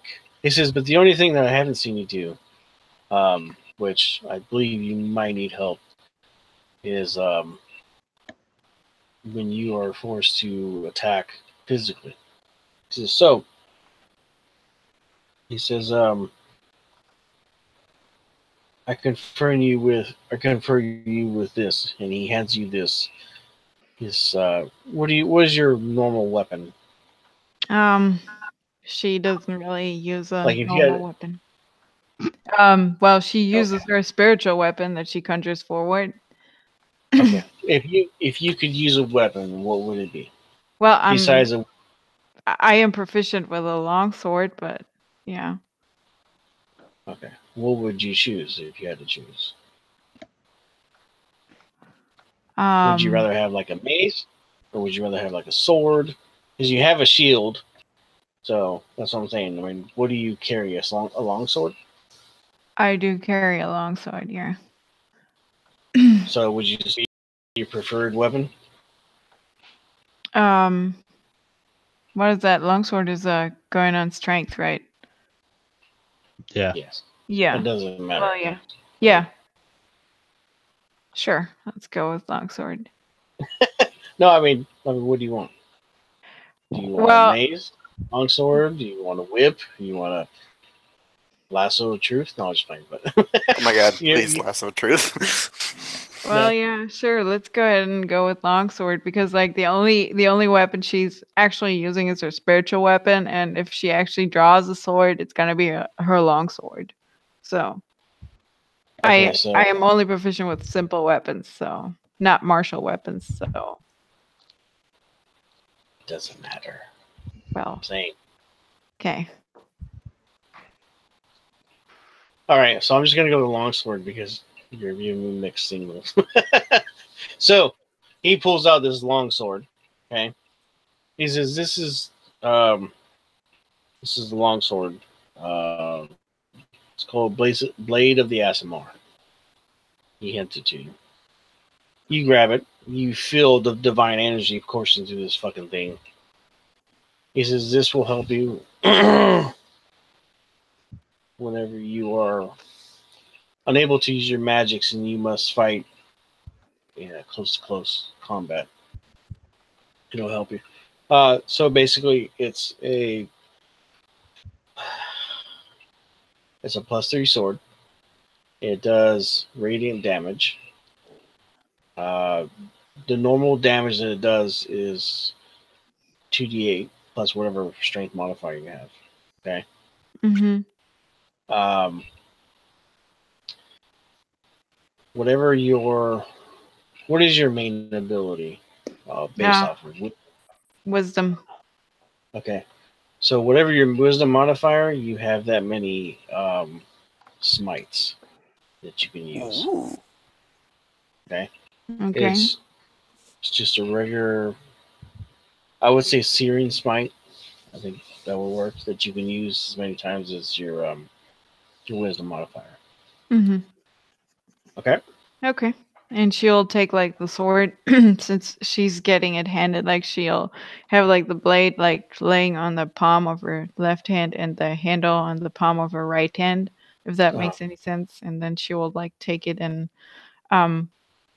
wield it like for like a second or two, like to see like feel its weight and size basically. And she's like It's perfectly balanced for you, as if it was made for you. You are proficient in it in every which way or form.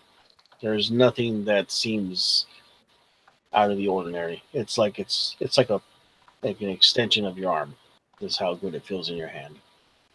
And she's gonna nod and say, "Thank you, Your Highness," to the to the emperor, and like bow slightly as it is the local custom to the emperor, and then step back. And she Yep. will also bow to the audience or the public, whatever. Oh yeah. Okay. This is Ornfaithus,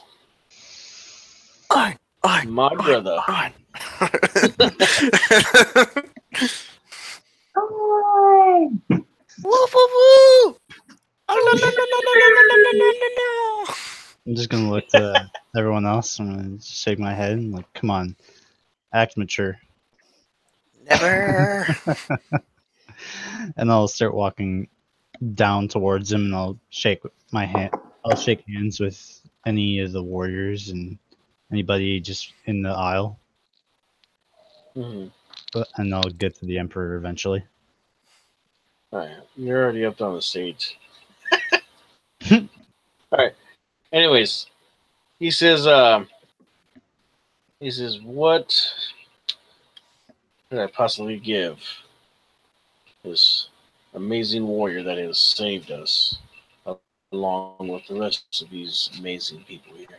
Yeah, he says, but thankfully, our Father, in His infinite wisdom, told me. He laughs. He says, how many attunement items do you already have? Do you have 3?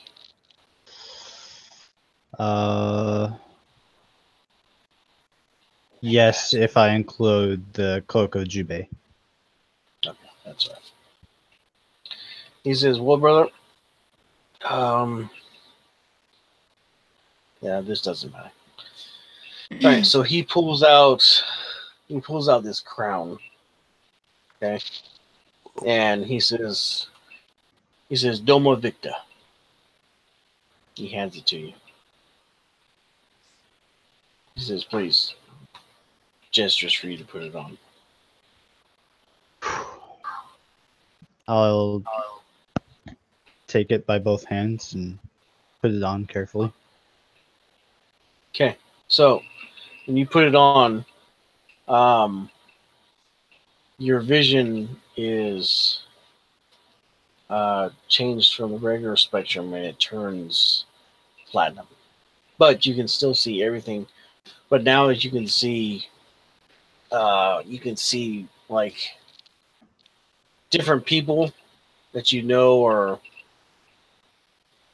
in different kind of realms of. Okay, basically, it'll show you if somebody is a little evil in alignment. Okay. When you put it on, these silver bars of like platinum energy start flowing out of it and form a helmet. Okay. It'll give you a +2 to your AC. It will also give you the command word dominate.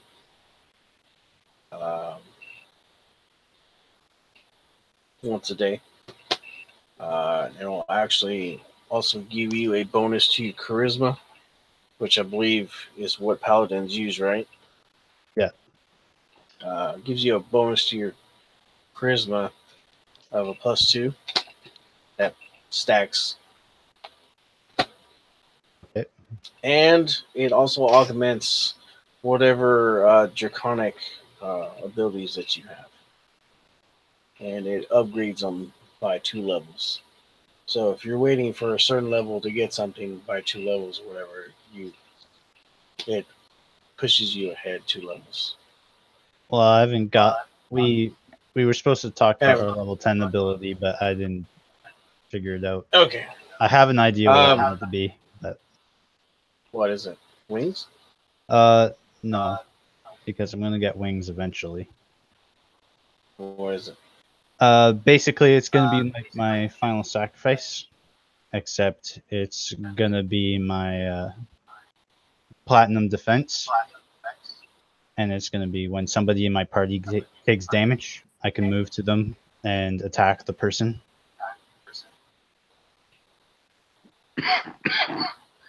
Yeah, that's not too cool right now. We're gonna talk about that later. I was just like, you're like, whoa, what the fuck?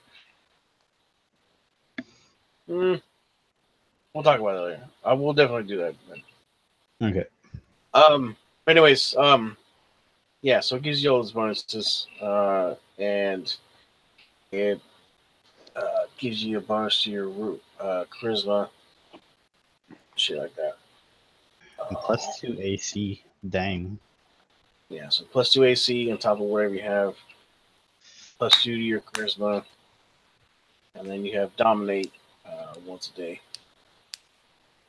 Oh, and also you get an aura pushes off you of 10 feet, and I want to say it'd be like it gives like a +1 to everybody within 10 feet of you. Kind of like a bless, but it's a +1. It's not, you don't roll D4, you just get a +1. So it just affects everything. Yeah, that's whoever's within a 10-foot radius of you. Attack rolls, ability checks, and saving throws. Yeah, kind of like an aura, and so you can will it to disappear. All right, but when it, like the helm look itself, but when it disappears, it just leaves like a headband on you. Okay, but it still has the same benefits. But like when you're in battle, for you to get your AC bonus, you need to have the helm look. Okay. So it has a crown, it has a band form, and a helmet form. Yeah. Okay. All right. He's like, yeah, that's all I got for you. He's like, everybody can go home now. No, I was playing. He didn't say that. He says, yeah, Father wanted me to give you that. He says it'll help you in doing the things that you need to do in the coming days. Oh. I hope I'll be able to make some time to thank him more appropriately. He's like, oh, I'm sure you will. You know, he likes to have the vacation things. He's like, I really haven't had one in a while, but you know, being an emperor and all, you got to do what you got to do. So after that, he'll revert back to his human self, which, or whatever form that he wants to take. But he's in the Golden Globes again, and he says, okay. He says, please welcome our heroes home, and everybody fucking loses their mind again. This time it lasts for like almost like, and you're kind of getting like tired of sitting up there and shit. And you're like, every time you like move, they start like clapping louder and shit, and you know, some of the old people were starting to like get like heat strokes and shit. I'm hungry. Yeah. I totally want to throw a fireball in the air just for effect. God damn. Yeah. But finally the emperor like waves his hand up and like a shower of sparks explodes in the air. He says, please, people, they know they love you, but they are starving, and so am I. I don't think Orn is, or Clack for that matter. Bullshit. Yeah, I am. What the Bullshit. hell? How can you still be hungry? Your metabolism is like faster than mine. That's ridiculous. He's a man. All right, so yeah, so you guys sit down and they bring like even like better food than you guys had like earlier today out. Like fucking whoever is like a master chef made this stuff. The most amazing shit you guys had. Rusty? Oh no. yeah. Rosia is actually like sitting down, but you can see like he's getting so antsy that he wants to like get up. And every once in a while, he lifts his feathery ass off the seat, and he's like sits back down, and he's not handling it too well. At one point, though, you see that he does disappear. And then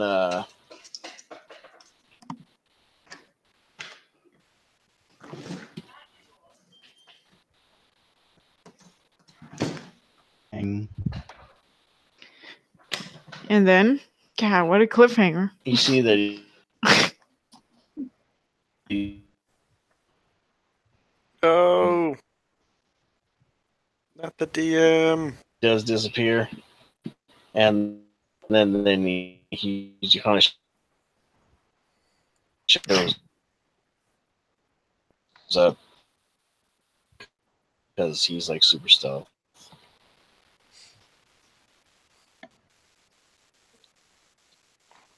I mean, Paloma's gonna run and look for her parents. So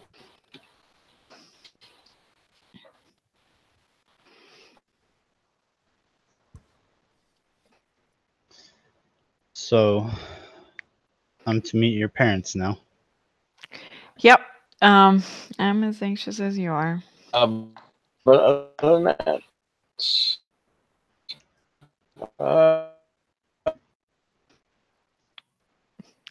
You're all static. Give your computer a quick reset there, Chavo. the evening goes pretty well.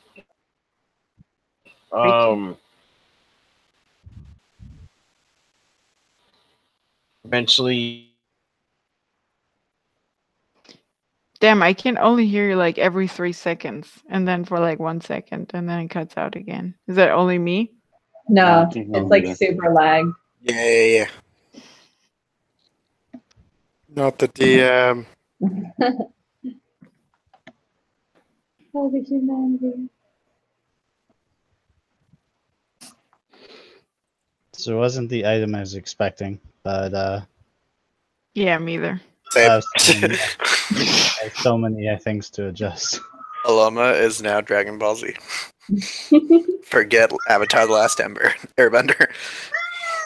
Yes, Jack, I know. That's all the tabaxi in the crowd going wild. Right.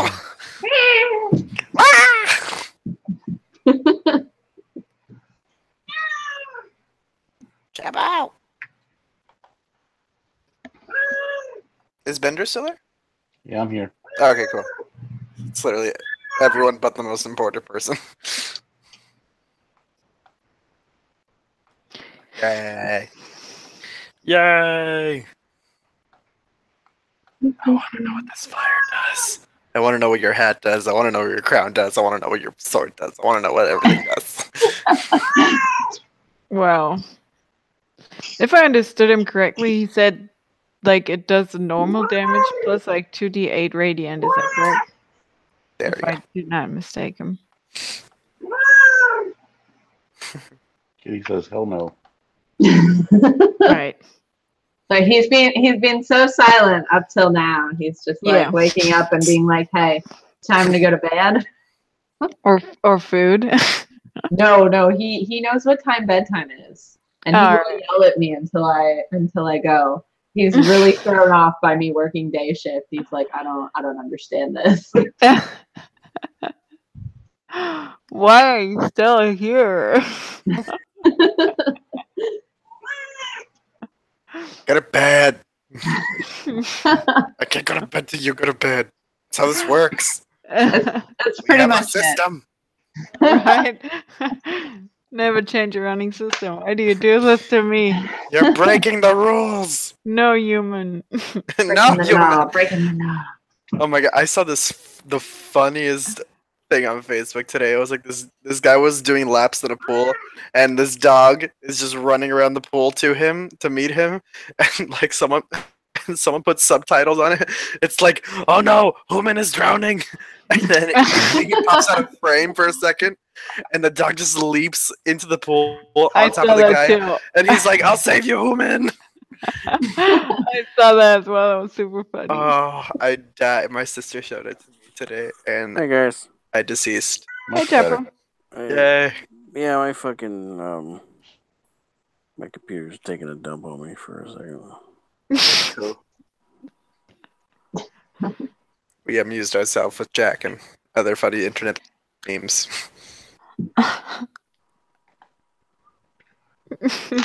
Because let's be honest, Jack is such a meme at this point.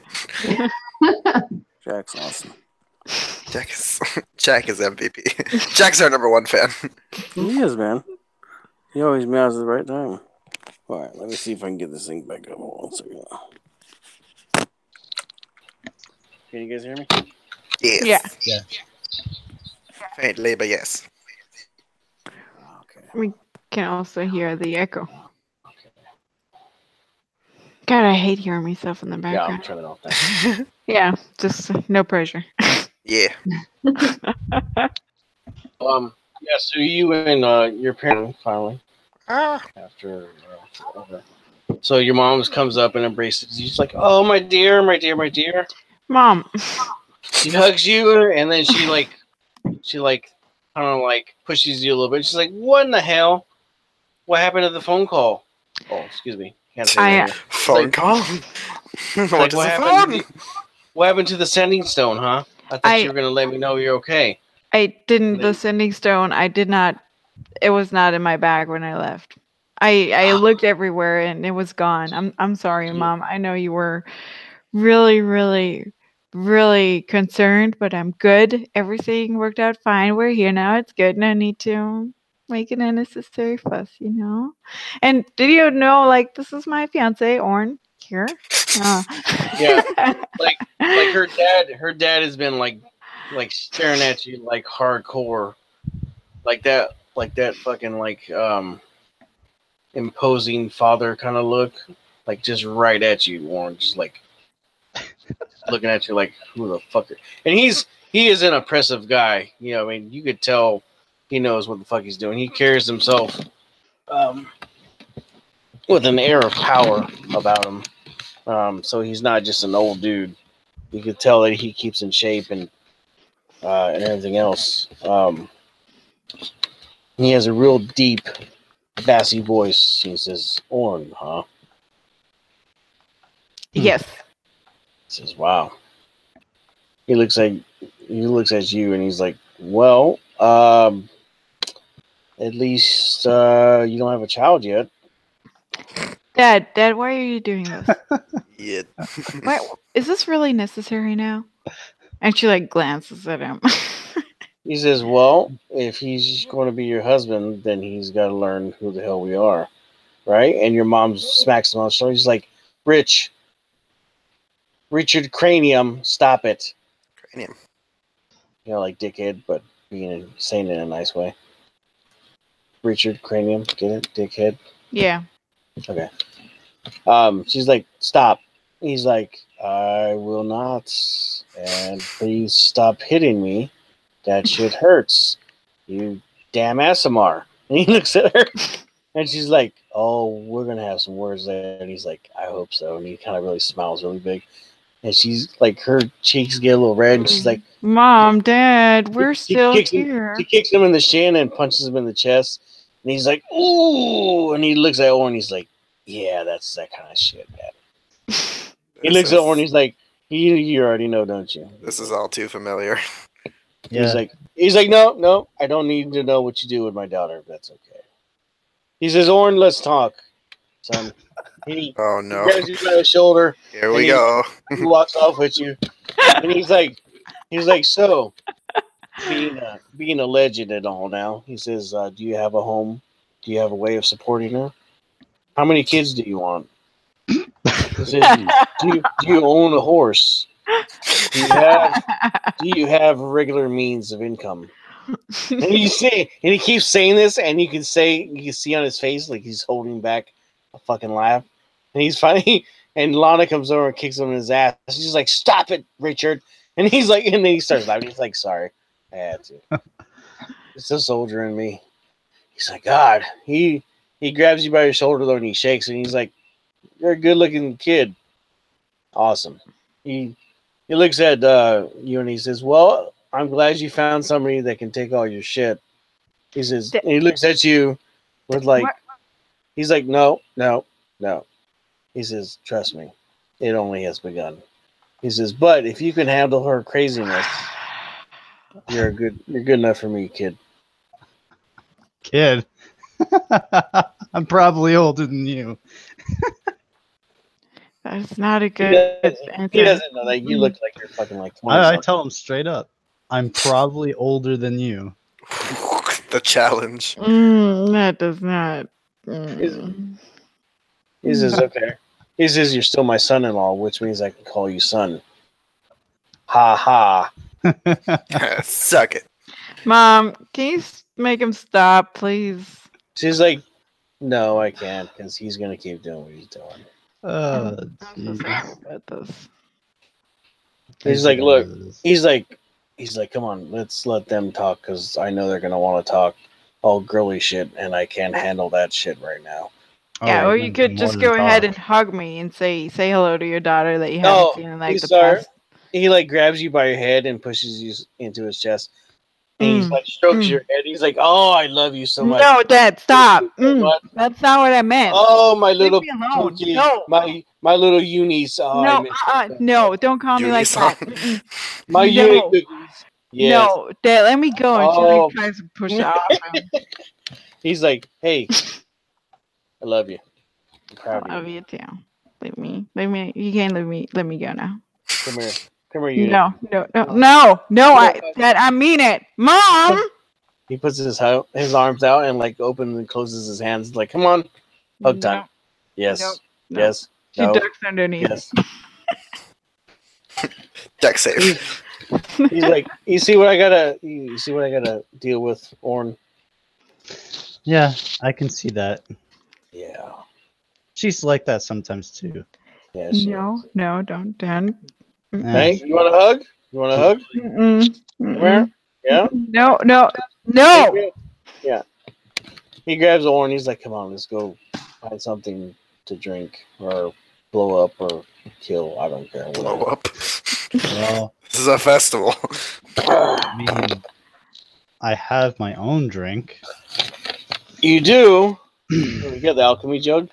Oh yeah. Oh, he says, "Well, we are definitely better friends than we were a second ago. Let's go." So you two walk off. Dad is such a simple man. And so simple, so elegant. So you're stuck there with your mom now. She's like, "Well," she's like, "How big is he?" What? Well, Mom, that's what moms ask. Come on, Mom, you She's just like, "Okay." She's like, "Okay, fine, sorry." Yeah. Okay. Yeah. You good in bed? Does he make you happy? Does he have a job? Mom, I'm not going to talk to you about these things with everyone else. We're still on stage. She's like, "Don't worry about that shit. They ain't listening to us. There's like 20 people like just on the verge of every word that you guys say. They're just watching you." Right. Mom, can we like go somewhere and just like walk or something where not everyone is like watching? And She's don't like, ask me that ever again, please. She's like, "Yeah." She's like, "Let's go." She grows her wings out and she flies up. She's like, "Come on, let's go." Well, I can't really do that, Mom. You know that. Oh my god. She smacks you on the forehead and your wings pop out. "Come on." Okay. On a Sure. side note, there's a huge part of me that just wants to cast haste on him, just to drop the concentration and run away from him. Who? Her dad? On her dad. Why? Because it stuns him, so I can run away. God damn it. and never get away from him. He ain't that bad. Once he gets Wow. away from him, he's like, oh my god, that Oh, woman, Yeah, they're They're- so crazy. dude. He's like, yes, they are insane, but God, I love that bitch. He's like, he looks at you, he's like, you really love my kid? Yeah, Jesus, wouldn't have gone this far without her, and I'm sure it would be the same for her. says, all right, fair enough. This is live your life. He says, but I'll tell you one thing. He says, you ever lay your hands on her to beat her, I will kill you. Other than that, hey, welcome to the family. He has a whole ability called lay on hands, so He's not what he means. yeah, I'm kidding. Other than that, you guys have a really good time. You guys just kind of There's bullshit. a You joke talk, in there, but I'm not gonna say it to him. yeah, What? yeah. It's probably not the time. When you're after you're married, you could say, yeah. What did you say? I did Like, not yeah, hear that. He's like, yeah, I beat her all the time from behind. Oh no, I can't say that. No, but yeah. So you guys trade fucking war stories. You guys just having a ball because you guys are all into that shit, talking about past stuff that you guys did and stuff. Like, yeah, I beat up this fucking this gimped out fucking lycanthrope lion this one time with a fucking ham hock, and wow, that was fun. But you know, you can't always read between the lines on that kind of stuff. Mm-hmm. Yeah. What the fuck? Anyways, yeah. So you guys are just bullshitting. You guys are laughing. So you guys get along pretty well. Well, he thinks she's getting along pretty well. Yeah, He's not- I've he's not given him being- my alchemy. Yeah.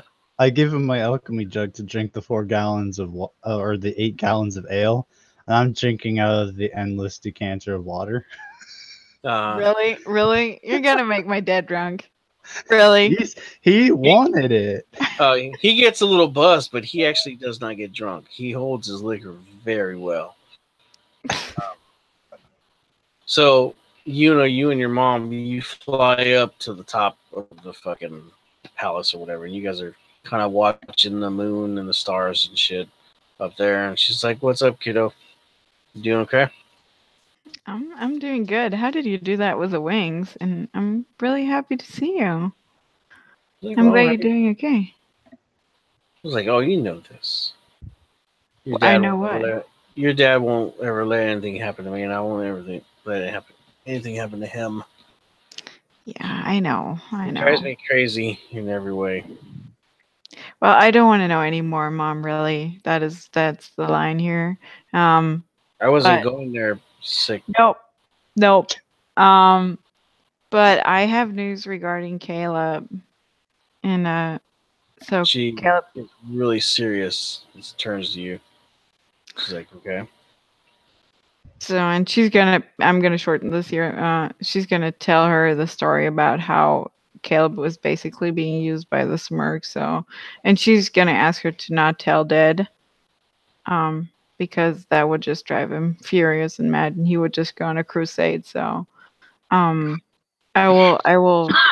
We will see to this and see that his soul will be freed, and he will no longer be subject of the Smurg's wrath. So Yeah. So you know that your mom is a very high level.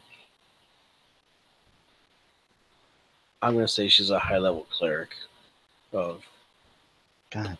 light. And as you tell her these things, her actually I don't know how all the protection Asmore and all that shit works, but I'm just gonna say that her wings just like ignite in like white flames when you tell her what's happening, and like she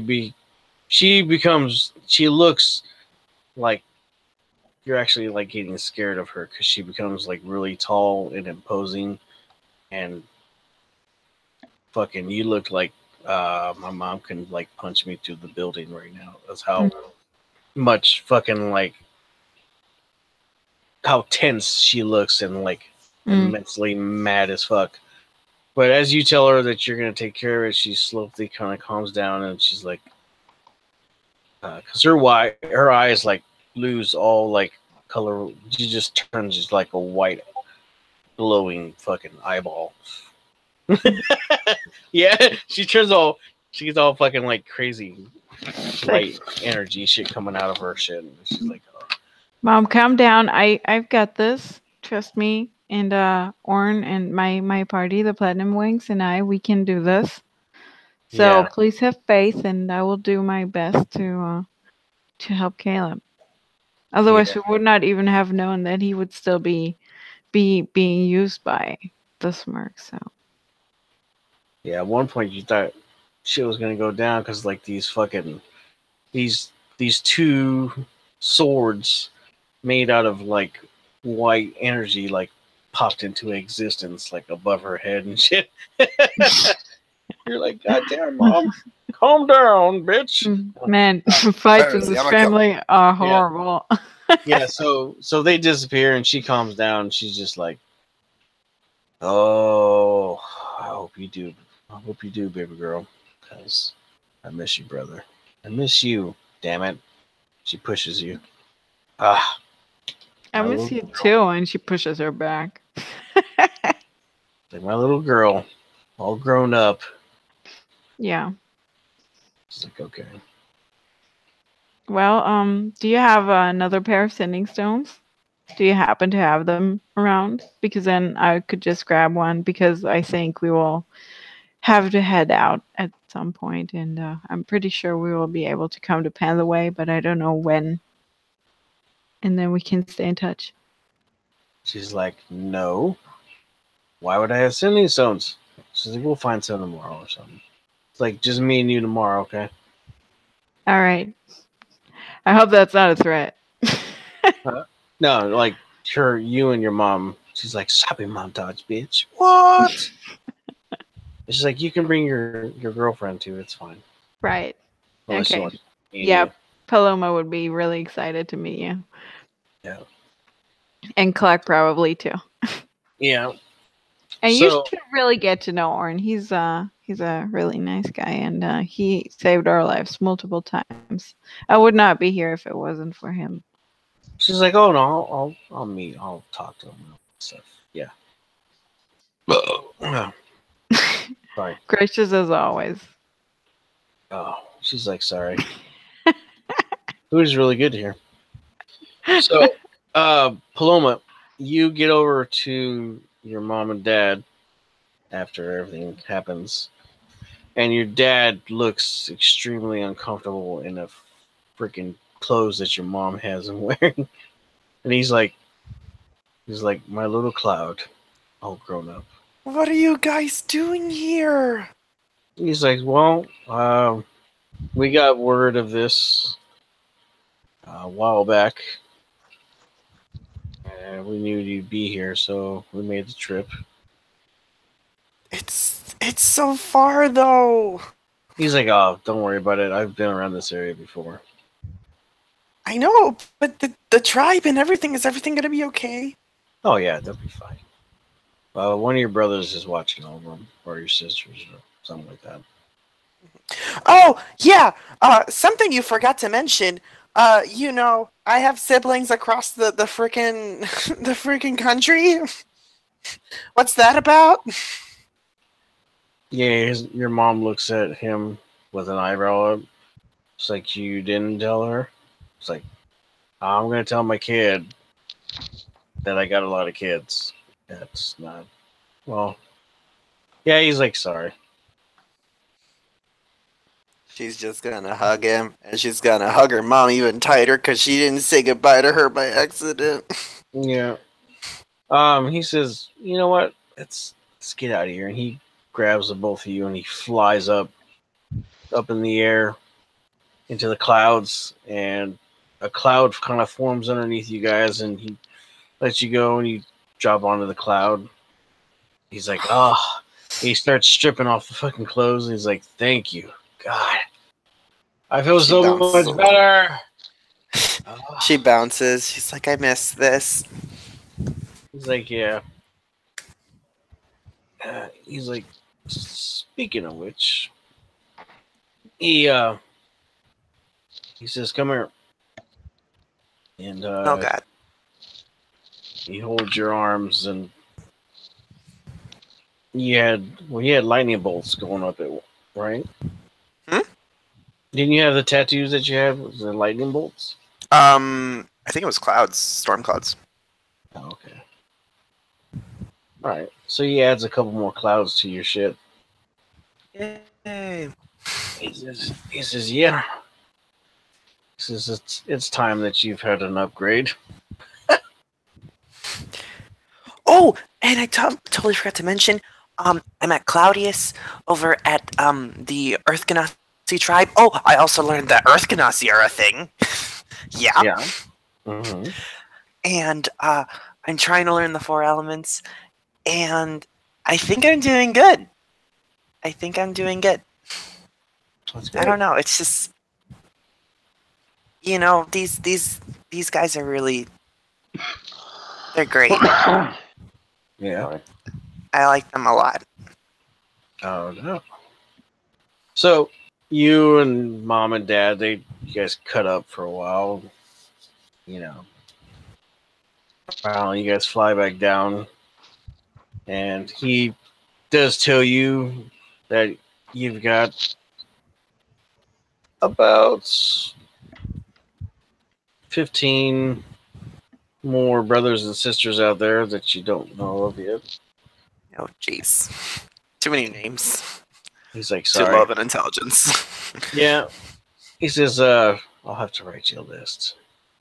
It's okay. I've already started. Okay. He says, but I'm going to bed, and I know it's late. But we'll see you guys again. We'll come back home eventually. Oh yeah, he's like, We've I'll just, see. Yeah, I'll see you before. just got things to handle. Or before we leave for home, I'll see you guys.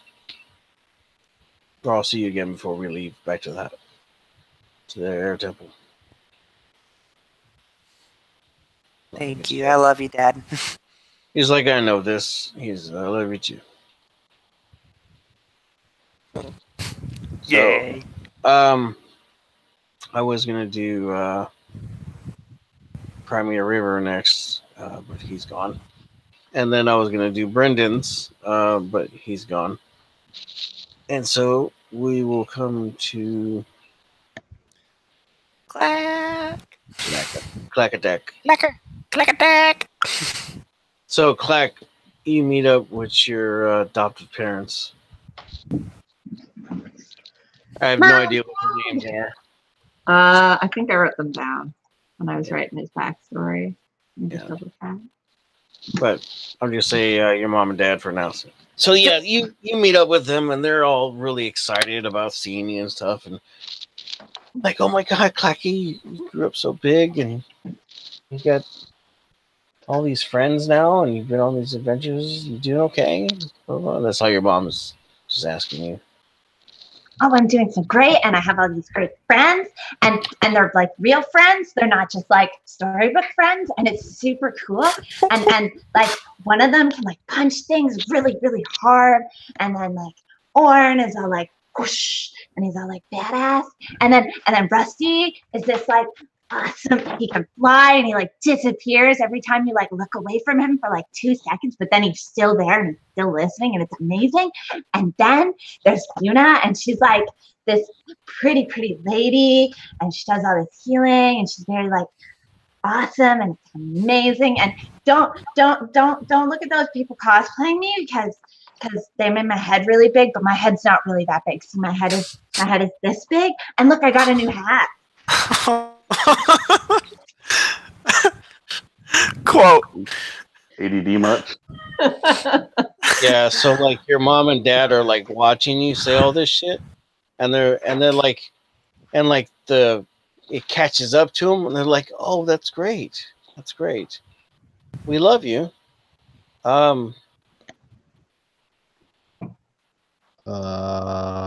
The sugar's catching up to your dad, so we're gonna we're gonna go lay down.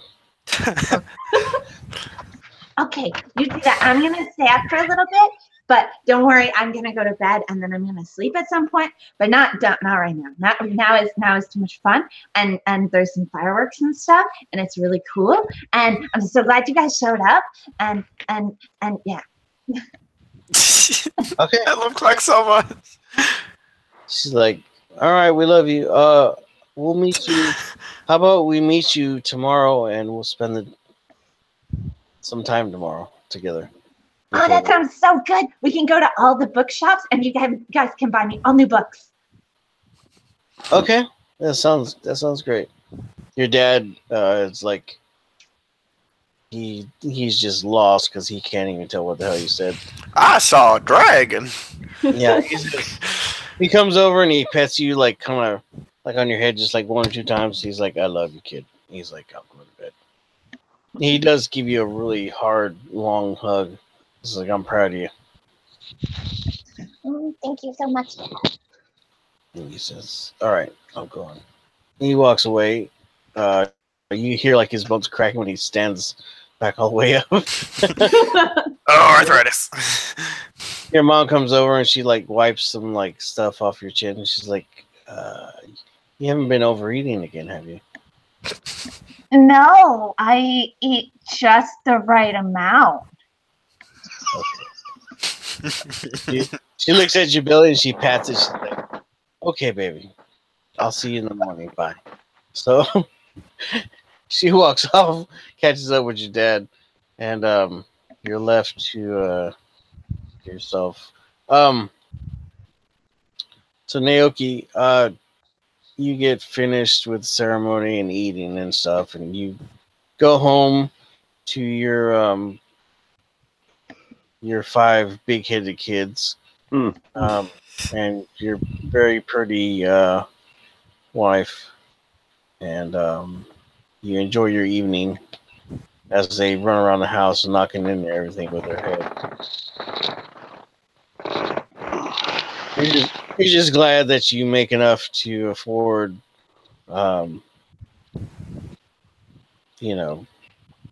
cloth to put on the walls because they keep bumping into shit. And you're just like, oh. Because you walk in the house, and the good thing is you're so used to getting hit that when they run around and like fucking they like do like a diving Charlie horse into your legs, that it just doesn't affect you anymore.